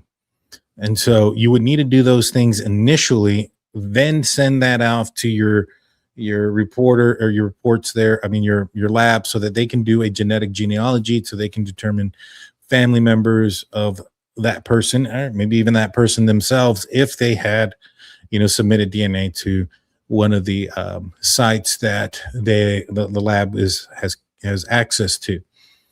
And so let's just say the IGG stuff, you now need a warrant. So anybody that's gotten in trouble, utilizing the IGG, now law enforcement has to throw that out. Okay. So what did they, you throw the IGG out. You still have the DNA. Now, all you got to do is, get a warrant for it. In reality, not even that, just pull his DNA from, a cup or something that he used. It still exists. The means in which they gathered the DNA as well, by pulling trash from his father's place, that was a legal way of doing it. And so I get what Cyree is saying here. It's just that I think there's more than one way of skinning a cat. And I think that even if you throw it out, the STR profile still exists and it still matches Bryan Kohberger, because that was done well before the IGG was ever incorporated. And you can only toss out evidence after a certain point. And in reality, the IGG never really pointed at Bryan Kohberger, right? It never said Bryan Kohberger is 100% the guy you're looking for, because the IGG doesn't, and this is why it's not admissible in court, because the IGG doesn't do a comparison between suspect and profile left behind, right? And so what that is an STR profile match, where you get the profile from your suspect, you match it to the STR profile. SNP or STP, I don't remember what it was called, the SNP, they don't do that. And so that's kind of what the difference is there. Let's see. Let's go to 5153, because this is where they start talking about, they go back and forth here. Everything in between is about genealogy and the appeals and how they can be challenged, and how, eventually Bryan Kohberger could have an opportunity there. But let's go forward, because I think that's just a mute argument. Shut down, but this is the stuff that's going on, Steve. This is the wild west of IGG. What were you going to say, Olivia? Were you going to say something? Yeah. So I guess that I just don't follow the logic completely, that this is not an appeal. This is a post-conviction relief. The relief that he's asking for is for his guilty plea to be removed. Let's say that it's all granted. That essentially puts him back on the trial court. Let's say that they successfully delay until the Supreme Court decision, in which it is deemed to be unconstitutional for the IGG process. We're assuming that that's going to be then done retroactively, then apply to this case. Let's assume that happens. Let's assume that IGG gets removed. It doesn't change his DNA being a direct match to the DNA on the sheath. So I guess I'm not following how we jump from these things. I'm glad I put it here, because this was my question this whole time. Again, I haven't seen it all. What I did was, because I was in short, full discretion, what I did was, since I was in short time, was I highlighted the transcript, put it in my chat GPT, and told it to give me the timestamps and not necessarily a summary, but the what the highlight is. And so for this point, it just says 51.53 seconds. Olivia challenges Ray's appeal theory. So I guess this is a good point to put it in there, or to put this. And thank you, Dubsy, for your membership for 12 months. Thank you so much. And guys, if you want to be a member, you guys can hit the join button. Don't forget also to hit the like and subscribe. That one's free. But members also get access to our Discord. I'm going to put the link in the description as soon as this video is over. So that way not in the description, but in the community post for members. So that way you can join the Discord. You have to be a member here and connect your Discord to your YouTube. So that way it allows you in. In fact, I'll just send out the Discord link to everybody. Just know that you're not a member, you're probably not going to be allowed to stay. You can go in there, I think, for a little bit of time, gives you a grace period. So that way you can check it out and see if you want to join. And then after, I think, X amount of time, I think it's like a day or two. If you're not a member, don't, put that together. Then it's going to kick you out. So the link is now, thank you, SWZ, for putting that in the comment section. Happening, and I know you said that they're unlikely. You were like, if these things all fall together, but I'm not following how these things all fall together to then have the IgG removed, which then puts us in a position where the case is at risk, considering the DNA is a match. So maybe the work was ethically budged, but the work itself is good. Yeah, so let me give you a couple things on that. The best case I can reference you to is Carpenter versus U.S. And what Carpenter is, it's a bank robbery case, so obviously not anything of the nature of what we're talking about here. But in Carpenter, they do some cell tower dumps and they look at cell phone records, and they're able to place Carpenter at the scene of this bank robbery using cell phone records. But it's the FBI. And, in 2017, well, actually, the ruling's in 2017. The case actually happens about 2010, 2011. The FBI gets involved, and instead of using a search warrant to get the phone records, they use basically what they call an admin subpoena, which is a supervisor at the FBI saying, hey, this is relevant to a criminal investigation, give us the stuff. So Verizon gives them the records, and they put him at the crime scene. They recover some evidence based on the phone records. He goes to prison. It goes on. He finally gets his appeal. It goes up to the U.S. Supreme Court, and this was the first case in the United States that challenged, can law enforcement look at your location data without a search warrant? Legal warrants? Yeah, and basically the Supreme Court said, no, looking into your location data is so personal, it requires a search warrant. And this was the landmark case for cell site location information that requires law enforcement. And now, everybody except for the FBI was getting search warrants for a decade before this, because we all knew where this was going, but the FBI was doing it at that point. So how does he have a claim? So it reversed. It reversed the conviction because the conviction was based on the phone records, and the Supreme Court said, hey, you should have had a probable cause search warrant and you didn't. The phone records went away. So they had to retry Carpenter and prove the case without the phone records, which luckily they had a ton of evidence and they were able to do. So that's the first one is, should law enforcement have reasonably obtained a search warrant? And this is my hang up on the Kohberger case. And the answer is so simple. If law enforcement would have written a search warrant for what they were doing with IgG, it doesn't hurt anything. We can seal search warrants. I don't have to release it. I'm going to go back to my... Yeah, but that's a different scenario because they actually used that phone data to locate where the person was at the time. In this scenario here, yes, they used it so that they can locate who Bryan Kohberger was, an avenue there, but it's different in the scenario where that evidence that they use is typically, acceptable in court, right? Phone data and stuff like that. IgG is not. It's not acceptable in court. You can't use it. It was never going to be used. In fact, law enforcement, even though they had it, and that's why we didn't see much about it and why they were trying to not use it, is because even though they got his name, they still needed to build a case based off of information that they had and evidence that they had to get a warrant for his DNA, to go and pull the DNA the trash pull from his parents' house, right? They started off based on, all right, his his vehicle information and was in the database, and it matched what the vehicle information that they were looking for. And then that his phone history, right, when they started to look into him, also that his, I guess, his work and things that he was doing with Reddit, etc. You know, the what was it? It was the thing that he was supposedly claiming was for his thesis, and I put that in quotation marks because the survey, there we go, that's what it was. The survey where he was wanting to talk to violent offenders about their crimes, what they were feeling, what made their what their motivations were, the intimate details of their planning and exit, etc. Now, he and the defense are going to say, well, that was for his thesis, but the problem is that he started that survey, I think it was in April of 2022, around the time that he purchased the K-bar knife.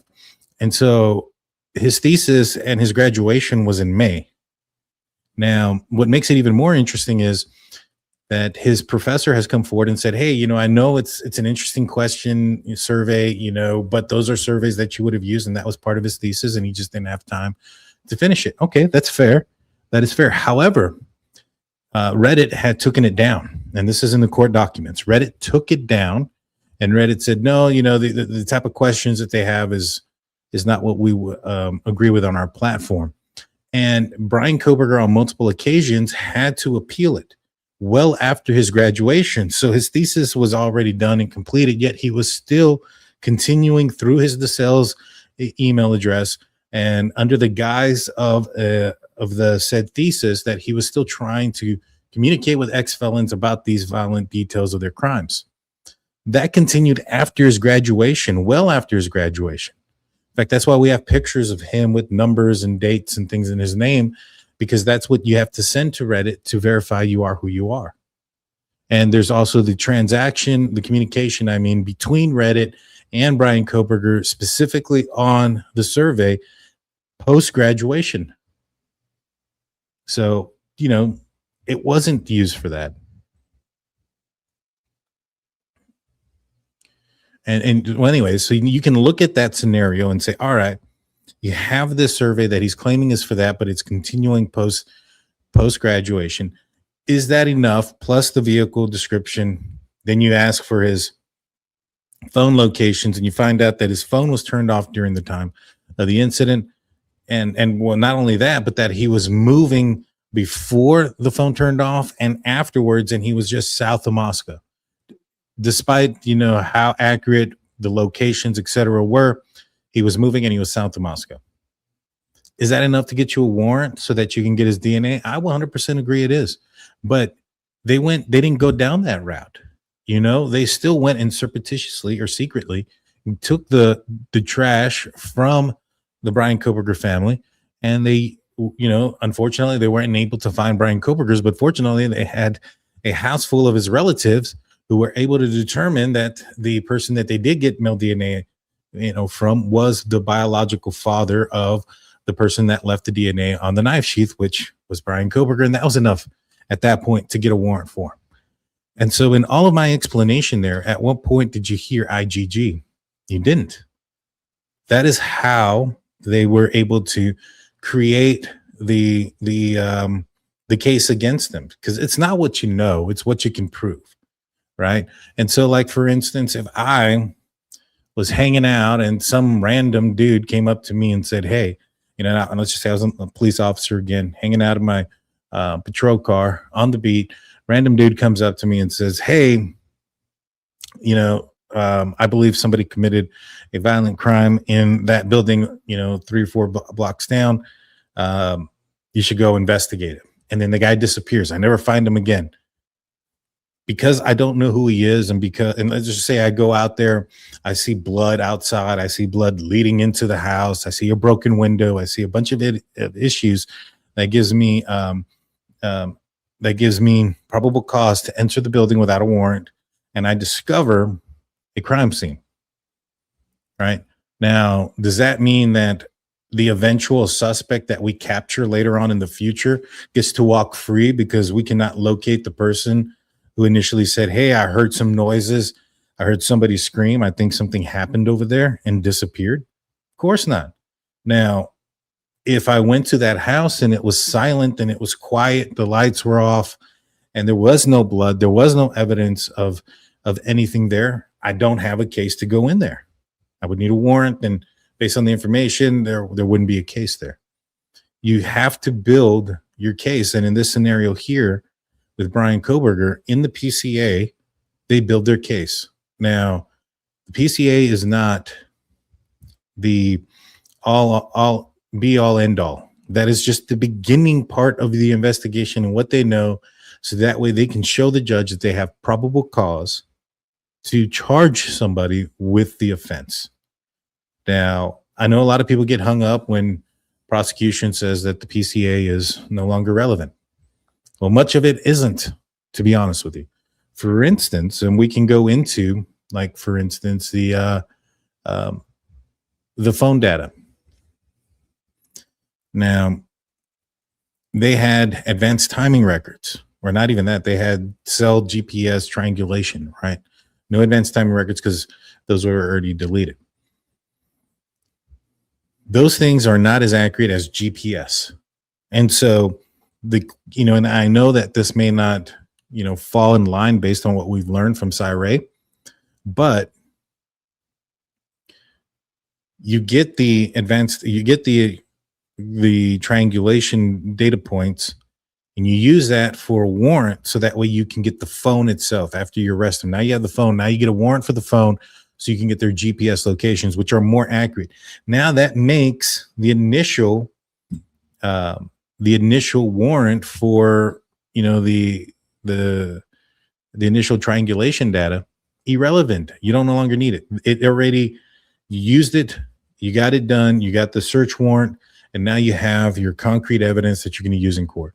You're not going to go into court and say, hey, you shouldn't, at least. It sounds like Moscow is going to try, though.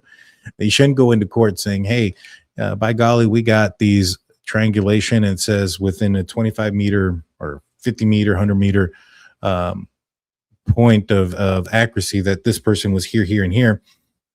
When you have the GPS, that should give you a much finer point of accurate information, which would make that part of the PCA irrelevant. Like if they had used, for instance, the DNA, right, from Dad.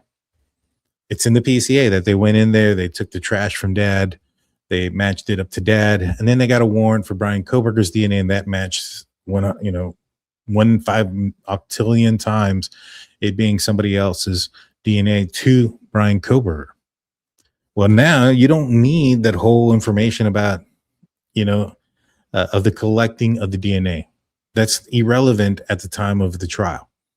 It's relevant, at the time of pre-trial when you're trying to figure out what's going to be used in court or what you can throw out. Because if you throw out that aspect of the father, right, his DNA or that search for it, you might have an argument to throw out, Bryan Kohberger's. But again, they utilize not the IGG to pull the trash from Bryan Kohberger's dad's house. It's all the other information that we spoke about. So I just hope nobody gets confused by that. So, a long story. I think Olivia's on the right path. Like, how is this still going to affect anything? Even if they make, the IGG something that is requiring of a warrant. When it's not admissible in court, you can't use it. You have to build a case without it. It is considered a tip. And if you're building your case without it, you're not using it, and the argument goes to Supreme Court and they say, all right, throw it out. You can't use it against the defendant. It was already not being used in any form or fashion. In fact, I don't believe there's a warrant in any part of the Bryan Kohberger case that reference the IGG as a reason for the warrant, as a reason why they believe that they should get the information that they're looking for or the evidence that they're looking for. It doesn't exist. And so let's continue. Undercover days, we did a lot of cartel cases. I was a cop in Arizona, so we had a lot of cartel cases on the border. We used to steal cars to wire them with GPS because we needed to get access on the car to get our GPS in there, right? So we would literally order the key from the manufacturer, and we would go steal cartel members' cars, and then we would plant the GPS in it, and then we recover it and give it back to them. It's a great scam. We wrote search warrants to ourselves so that we documented what we were doing, and there was transparency with legal oversight on our actions. When we allow the FBI to go through back doors and to kind of trick the system, and if you ask them, why didn't you write a search warrant to GED, match GED? Well, we didn't write the search warrant because they wouldn't have given us the info. I think it was Heritage. Well, it was Match and Heritage, so both of them. So the idea there is, man, if they reverse that, and then you get Steve Nye, and you talk about somebody who should not have been involved with this case. If you guys haven't seen his, you know who Steve is? Jeff Nye? Jeffrey Nye. Sorry, Yeah, Jeffrey yeah. Nye. Okay. Yeah. He did an interview in August with Fox News. You guys have to go watch this interview, and he explains the. I think he actually told this in purpose because Christy Dawn asked him, "What do you worry about?" And he said the same thing. Who? And yeah, I've worried about. It's not so much him explaining, because I agree with him. The entire case was hinged on the IGG. It's what he says towards the end when he says, and usually with these type of things, we can argue inevitable discovery. And what inevitable discovery is, the Carpenter case. Yeah, we have these phone records and it helped put the case together, but take the phone records out, inevitably we still would have discovered all this stuff and we could prove the case. And that's why Carpenter is still in prison today, even though those records got thrown out. Especially considering it went to Othram first and they found the right tree. They were on the wrong branch. And Leah Larkin herself testified in the Franks hearing that eventually it would have led to him. 100%. 100%. The problem is Jeffrey Nye on Fox TV during that interview said, we didn't even argue inevitable discovery because there was nothing that applied for it. And I'm like, dude, shut up. What are you saying? More importantly than even what Othram found, we have to remember on November 29th. I agree with him, though, that with Jeff Nye, that there isn't a point because this isn't evidence used against them. The other explanation that he brought up was evidence that was used against that person in trial. And the argument was that, all right, okay, these other records, it may not have been good, but eventually he would have been caught through these other means, and these other means would have given you the warrants. But those are based off of, you are using case law and incidences with evidence that was admissible in trial. The IGG is not admissible in trial for multitudes of reasons that I already explained. I think that's where the disconnect here is on it. And I think that's where Olivia is correct. And I think that's where maybe the disconnect could be with Cy Ray. I agree with him on what he's saying. And I think that what he's saying is true if the IGG was something that is admissible in court today. It's not admissible in court. If we get to that day where it does become admissible in court, and that is an avenue that needs to be dove into more, then that's a question for that day. But as the way it sits now, because it doesn't match the SDR profile of your suspect to the DNA that was left behind, and it is only an opinion stating that with a fair amount of certainty, we believe that this person could be your guy, it is not ever going to be admissible in court, similar to like lie detector tests. I mean, this would be the equivalent of somebody taking a lie detector test and Cy Ray saying, you know what? I think the lie detector test was administered wrong. It should be thrown out. It's never been used. It's not admissible. And that's kind of what my point is on this here. Washington State University identified Bryan Kohberger and the vehicle, realized that he just swapped his plates for Washington plates, and notified Moscow PD. The idea that Bryan Kohberger would have been completely absent of this investigation minus IGG is absurd. All they had to do was follow up on credible leads. That's it. That's all they had to do. Okay. So yeah, I think that we're on the same page. And I'm not saying I ever think this thing gets reversed. What I'm saying is, if you guys, as the victims in the case, in all of the victims' families, if you're not being told, hey, this could be 5, 6, 8, 10 years before this thing works itself out in the criminal justice system, you're being misled. The Carpenter case, well, that was a 2011 arrest. That case came down in 2018. And that's just the appeals process. That's not even the initial case. So I think we're in for a very long ride on this. I think there's a lot of things that are going to still happen. I don't know that he's going to get his post-conviction relief. I think they're anticipating that. All that does is now it forces it into an appellate review. And it's the appellate review that I worry about. Do you think that'll... I guess I'm not understanding that point either. How does a post-conviction relief force it to an appellate court? Because he won't even get a hearing. His argument is nothing but ineffective counsel, which was asked in the plea questionnaire that he answered extensively to, as well as life in prison isn't what I thought it was going to be. And I was quote unquote threatened by the idea. Yeah. Let's go for, let's see if there's something else. Guys go with Steve and go for the death penalty, you're going to have hell to pay. But if you just go with old Thompson over here, all your problems go away, and he pleads to it, and you all just go riding into the sunset. And now they're all like, I didn't think he could appeal. Hashing old news. Yeah, I mean, they're just talking about the appeal process. I don't think Bryan Kohberger is going to win this, to be honest with you.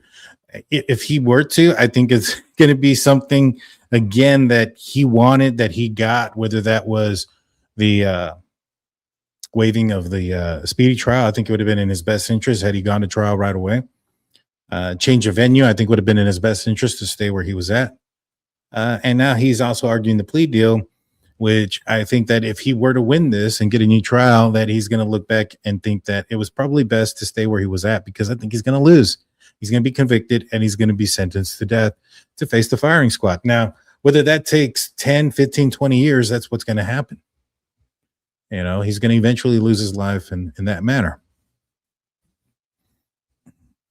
That if they had done more digging and processing with the digital stuff, that Cy believes that there's evidence that Kohberger was in the living room at King Road based on the data he had. Like, did you guys know that? Did I just miss that somewhere? I knew he was following these girls and stalking them online, but they refused. Nobody investigated if there was an online connection. There's nothing. Are we talking about that night?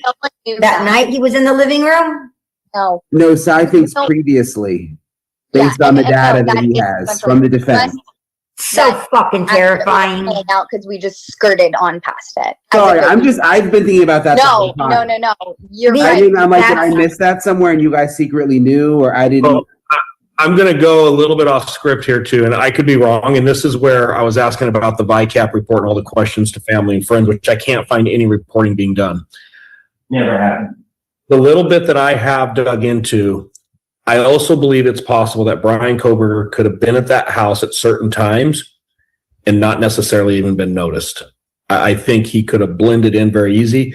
A large group of guys specifically, but a large group of college kids hanging out near around the house may not have triggered what everybody thinks necessarily. I'm not saying that there's evidence of him breaking in the middle of the night and snooping around the house. I believe there's evidence of him late at night being at, near, or in the house, but it's also at high traffic times in that general area. And I believe he could have blended in really easy.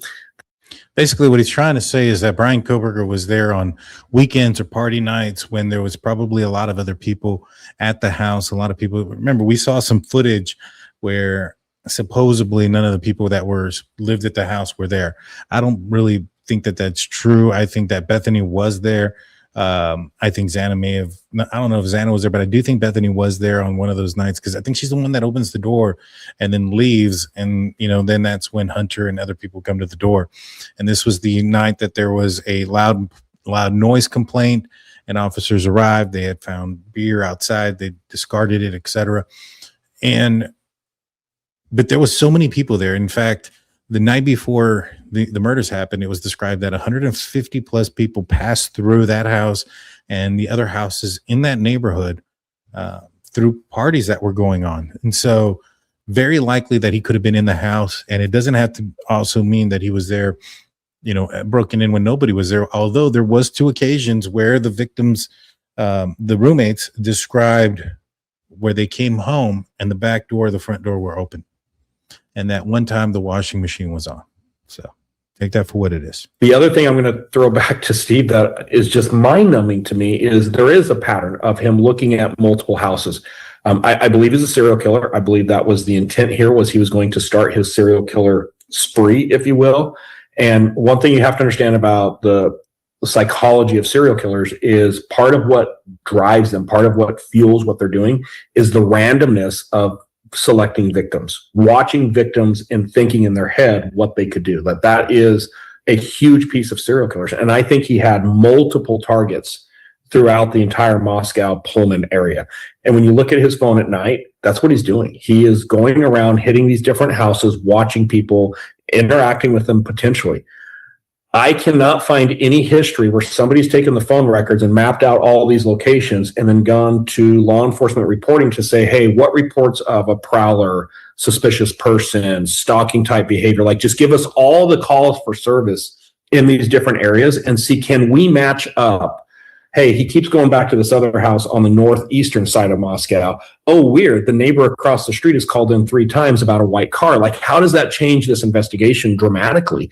And these are some of those things that I keep saying are just completely absent from this investigation. And the only reason I'm saying all of this part, Olivia, is I want him to get the appeal. I say, let's bring it on, get a new trial. But let's do it right. Let's get the right investigators involved, and let's go show the world just how depraved this guy was. Let's bring back the death penalty, make it happen. I worry that they don't do that and they fall back on this. Well, he's not going to get the appeal. We're not worried about it. Oh, crap. He made the first hurdle. He's not going to make the second hurdle. We're okay. And then all of a sudden we find ourselves in a position 5 or 6 years from now that there is a real possibility of a new trial, and they haven't done anything to patch the holes from the first round. And that's where I've been very vocal with anybody who will listen. The time is now to start this investigation over, to do it, just document it, get it done.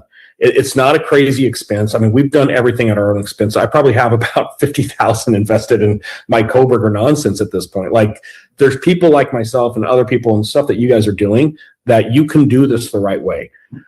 I think it's all about getting a mental mindset of.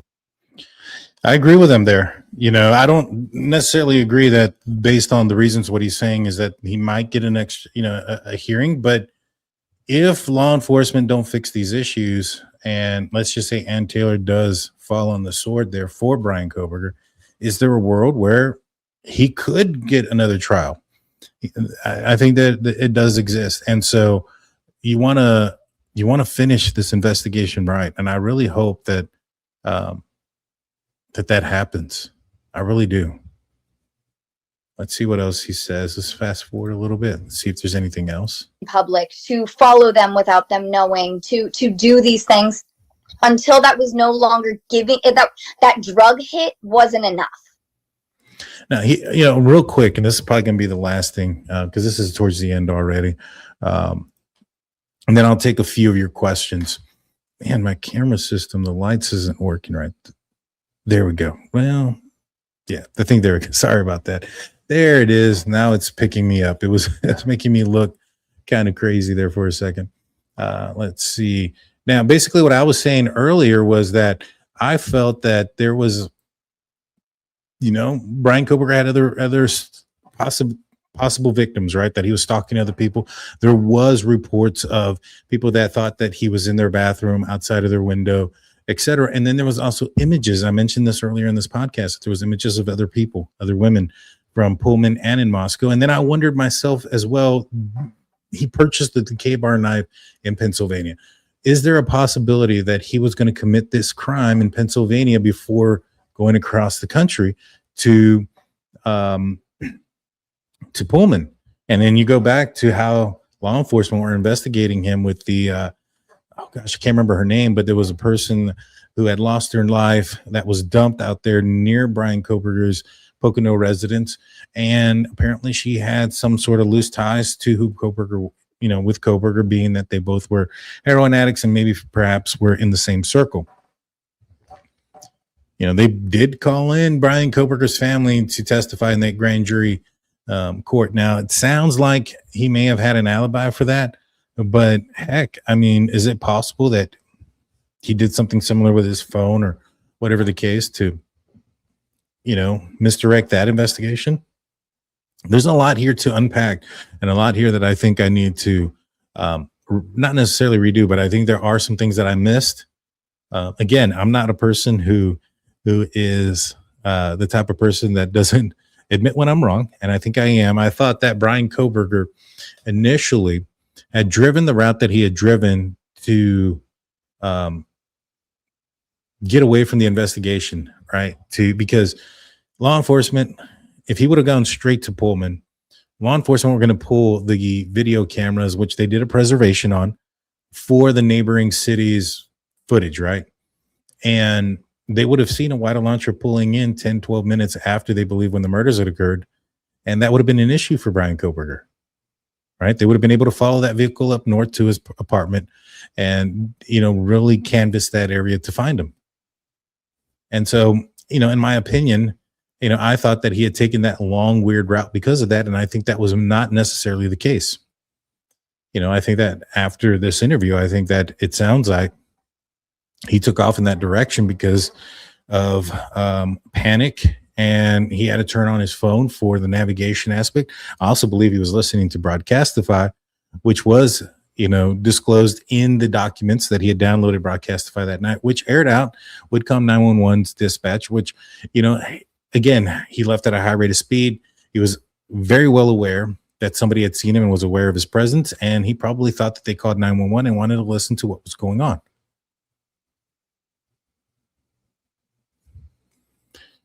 And so I think that both of those things can be true at the same time. But I also think that maybe perhaps now, maybe that trip out there wasn't as planned as perceived, to a certain extent, because, Cyree does say that he goes a little bit further east and then comes back into Pullman, the direction that I think he's trying to make law enforcement and everybody feel that when they would have looked at his timing records or his cell phone pings, that it would have appeared that he went to Wauwai Park and just lost service and came back.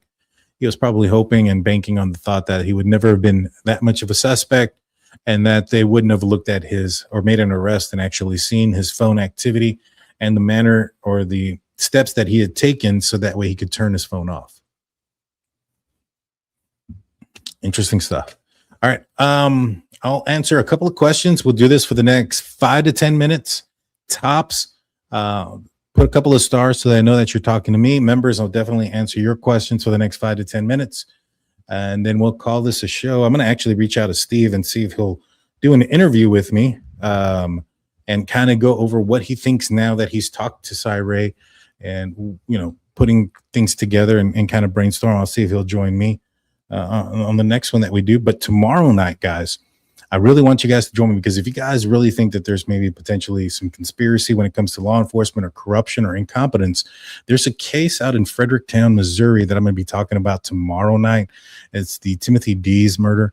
And I was just filmed in a documentary about his murder. I believe it's going to eventually come out on Hulu. Don't quote me on that one. It's still in the process of being filmed, but I'm going to go over some of the details of that case. A guy that goes out to his friend's house and then, at 4 o'clock in the morning calls 911 saying that his friend is threatening him, is never seen again, and his body is found within 200 yards away from that location. And law enforcement in that case is doing everything in their power, in my opinion, to not solve or investigate that case, including, claiming that lightning strikes have destroyed much of the evidence in it, multiple lightning strikes. And it's insane, but I'm going to be covering it tomorrow. I'd appreciate it if you guys would join me then. I found a lot of evidence in that case that points in one direction. I don't necessarily believe that law enforcement is involved in Timothy's murder. I do think, however, that somebody in law enforcement is afraid of the investigation into Timothy's murder, what it could uncover for them if they are illicit in illegal activity and or out of marriage activity, if you know what I mean. So that's going to be on tomorrow. Oh, Barb's here. Good to see you, Barbara. Barbara is the mother of Timothy Dees. She's going to be, I'm sure she's going to be watching tomorrow. But thank you, Barb. It was a pleasure being out there in Missouri with you and getting to meet you and to learn more about your son's case. And I think we can bring some resolutions there. So I'd appreciate it if you guys could watch that tomorrow and share it and everything else. I'm going to create the broadcast first thing in the morning.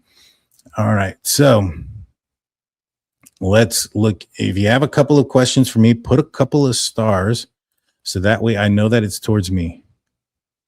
Was Bethany underage? Yes, she was like 19 or 20 years old when this occurred.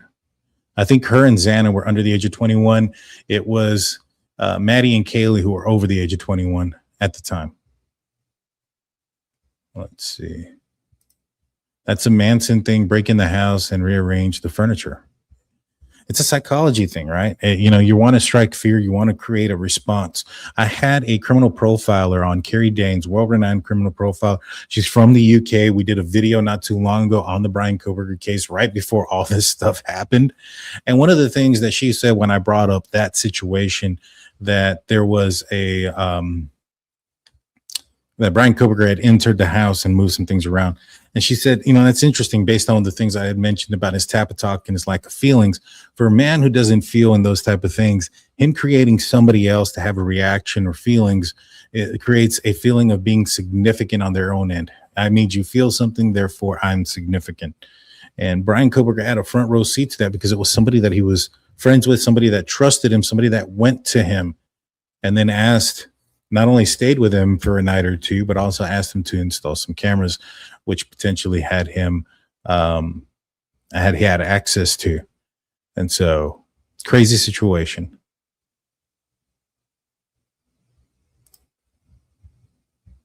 Captain Jan X comes in with 1999. Thank you so much. I appreciate that. Theoretically, take away the DNA. Is there enough evidence to convict?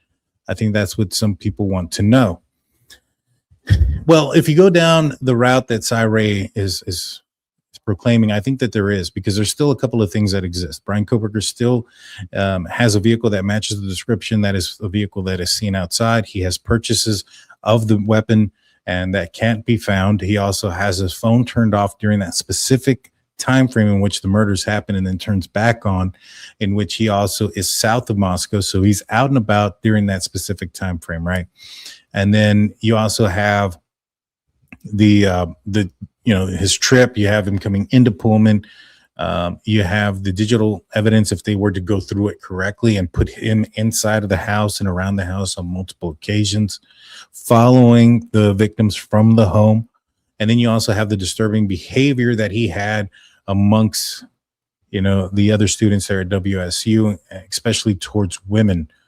I 100% think that there would have been that. And I also think that if without the DNA, I think what would have definitely happened is it would have taken a little bit longer for Bryan Kohberger to have gotten caught, right? And during that time, I think he would have committed another crime.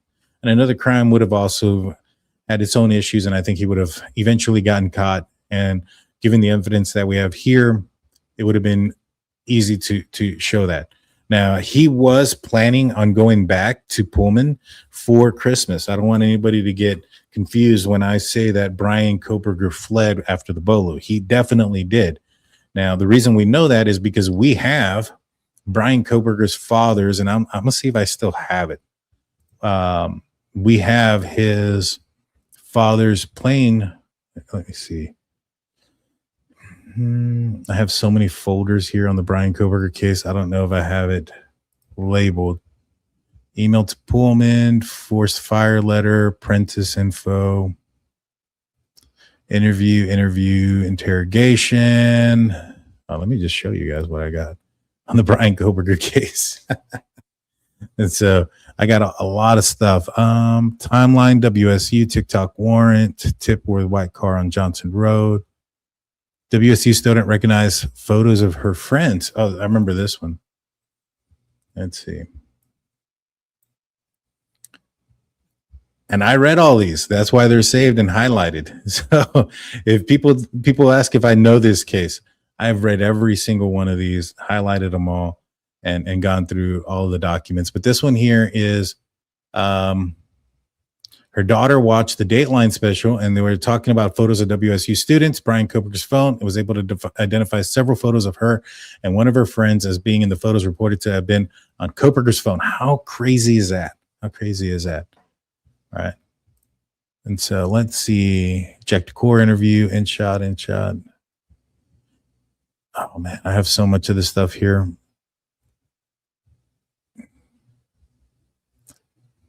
I'd have to look for it.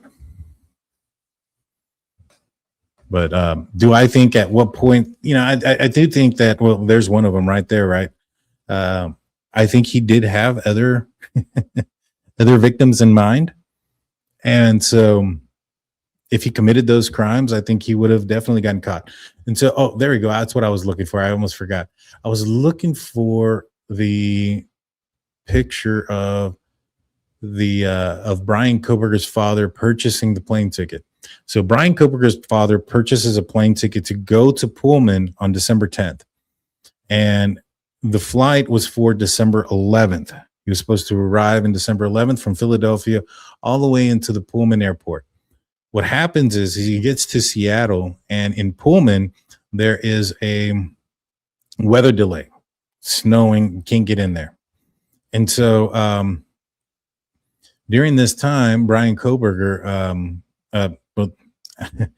he has to wait a full day till December 12th, around close to midnight, is when he finally gets a flight out of Seattle. But he can't go to Pullman because of the weather. He has to go to Spokane. Now, Bryan Kohberger leaves Pullman, Washington, goes and picks up his father at midnight. Now, again, it was delayed because of weather. Bryan Kohberger and his father are on the road by 5 a.m. from Bryan Kohberger's home.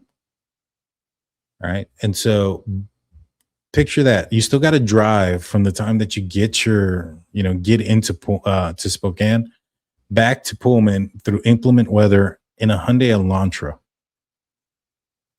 And then wake up, take a nap, I guess, wake up and then get on a road trip that lasted days.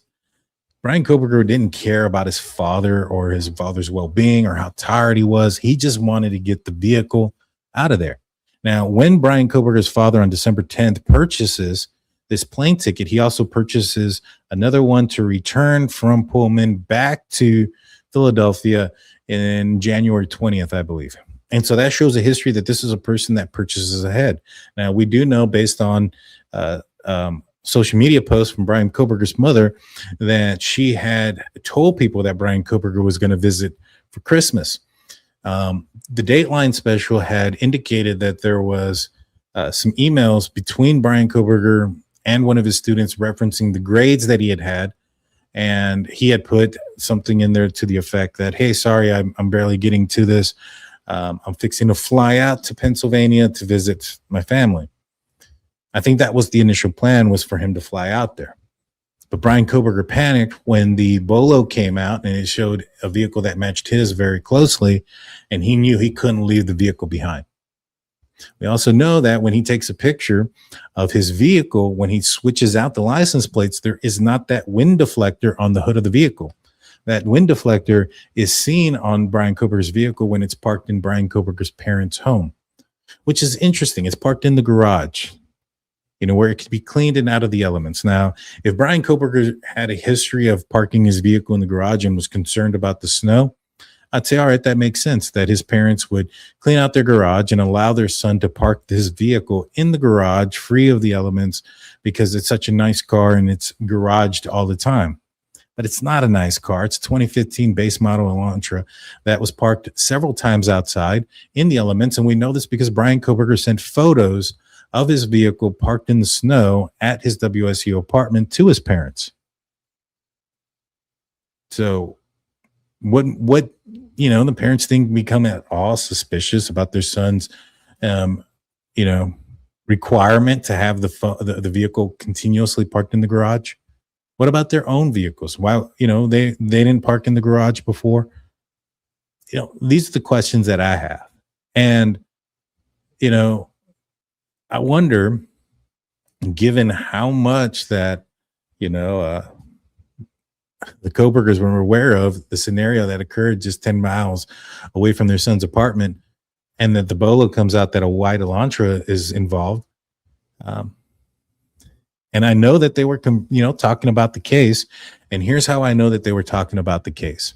They were talking about the case because there was a conversation in one of these reports where Bryan Kohberger is having a conversation with his mother.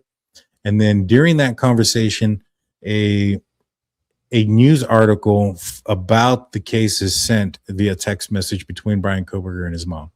I believe it's the mom sending it to Bryan.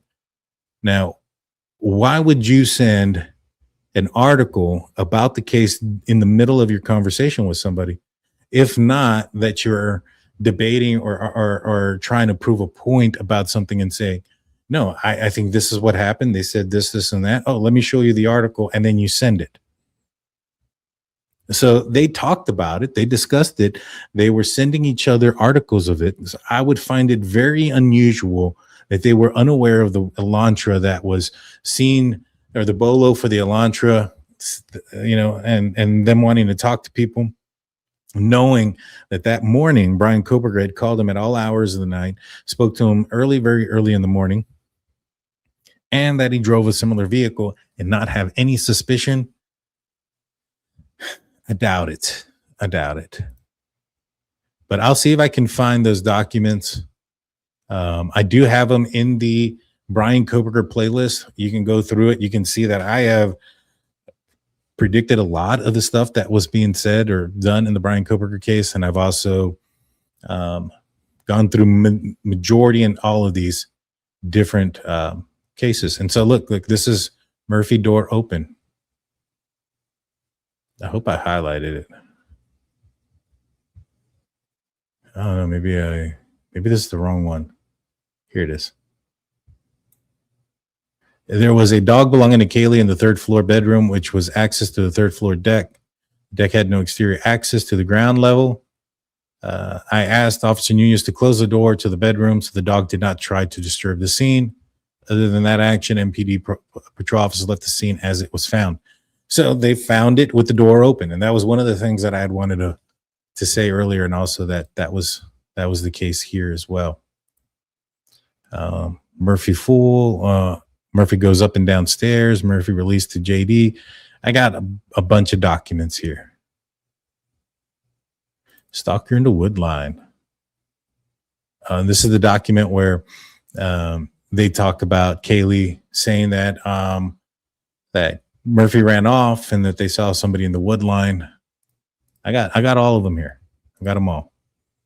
And then I have like these are zip folders. And so we open up that one. And yes, and that's for every single one of these. And these are all that I have gone through, written, and highlighted. So if anybody wants to debate me on this case and say that I may not know something, bring it. I got it all. I can go through it, and I can pull up the receipts for it as well. Barbara Hall comes in with the YouTube membership. Thank you, Barbs. Thank you for being a member. I appreciate you. Mountain Mama says, if there's a trial, will you plan to go? I don't think there will be, but strange things happen. You know what? If there is, I think I will. But I'm going to need y'all's help to join me there, because there are some people that are pro burgers that are out there that might be out to get me. So let's all join together and go out there and do a anti-pros test to them, or whatever it is. Fancy Nancy comes in with a membership for 15 months. Love being a member on this channel. Thank you. We love having you as well.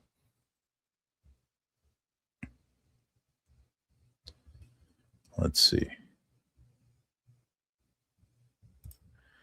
How do I account for the 227 death scream? Well, here's the thing. JLR actually went out there on a couple of days, maybe a week or so after the murders, and he was walking around there, right? And he was videotaping, and he's like, man, you can hear things travel out here. And he put the radio or the phone up, and you can hear a scream from one of the neighboring houses that was having a party. Nothing more. And so, you know, people scream, people yell, holler, especially when you have youngsters trying to impress other youngsters and things of that nature. There was, I think, another time where somebody had recorded other screams like that. And when they went to investigate, and these were streamers that were out there, they were just parties, nothing happening. And so instead of asking that, how do you account for Bryan Kohberger turning off his phone in the manner that he did in the time frame that You then have a vehicle passing by multiple times. During the times when the vehicle is stopped passing by, when it has entered a one-way in, one-way out area of King Queen Road intersection, that there is noises, there's yelling, there's a thud that's being heard, and then a dog barking that, as I just reported and showed, that the third floor door was open the entire time, and you had the back glass door left open by Bryan Kohberger when he entered. Thus, when the test came back that they could hear a dog barking, that dog was outside, meaning that Murphy did have access to going outside and barking from outside during that specific time. And then you see the vehicle flee at a high rate of speed. You know, I think you should ask, how do you account for that? And if you want to account also for other things, what we're to believe is that during that unusual hour, there was another person who matches Bryan Kohberger's height and weight, who drives a vehicle very similar as Bryan Kohberger's, who was out during the specific time that Bryan Kohberger's phone was off, and also had Bryan Kohberger's DNA on their person because it was on the knife sheath. How do you account for all of those coincidences, Virgil Green? Because I mean, if you want to account just for one thing, okay, account for all these things when it comes to Bryan Kohberger. How do you count that he had a K-bar knife that he purchased that's no longer something you can find? You know, how do you account now that we know this, that he was inside of the house? How do you account for the fact that he was outside of the residence multiple times, and then after the murders never went back to that area? I mean, there's a lot of things there, but, you know, I can do this all day.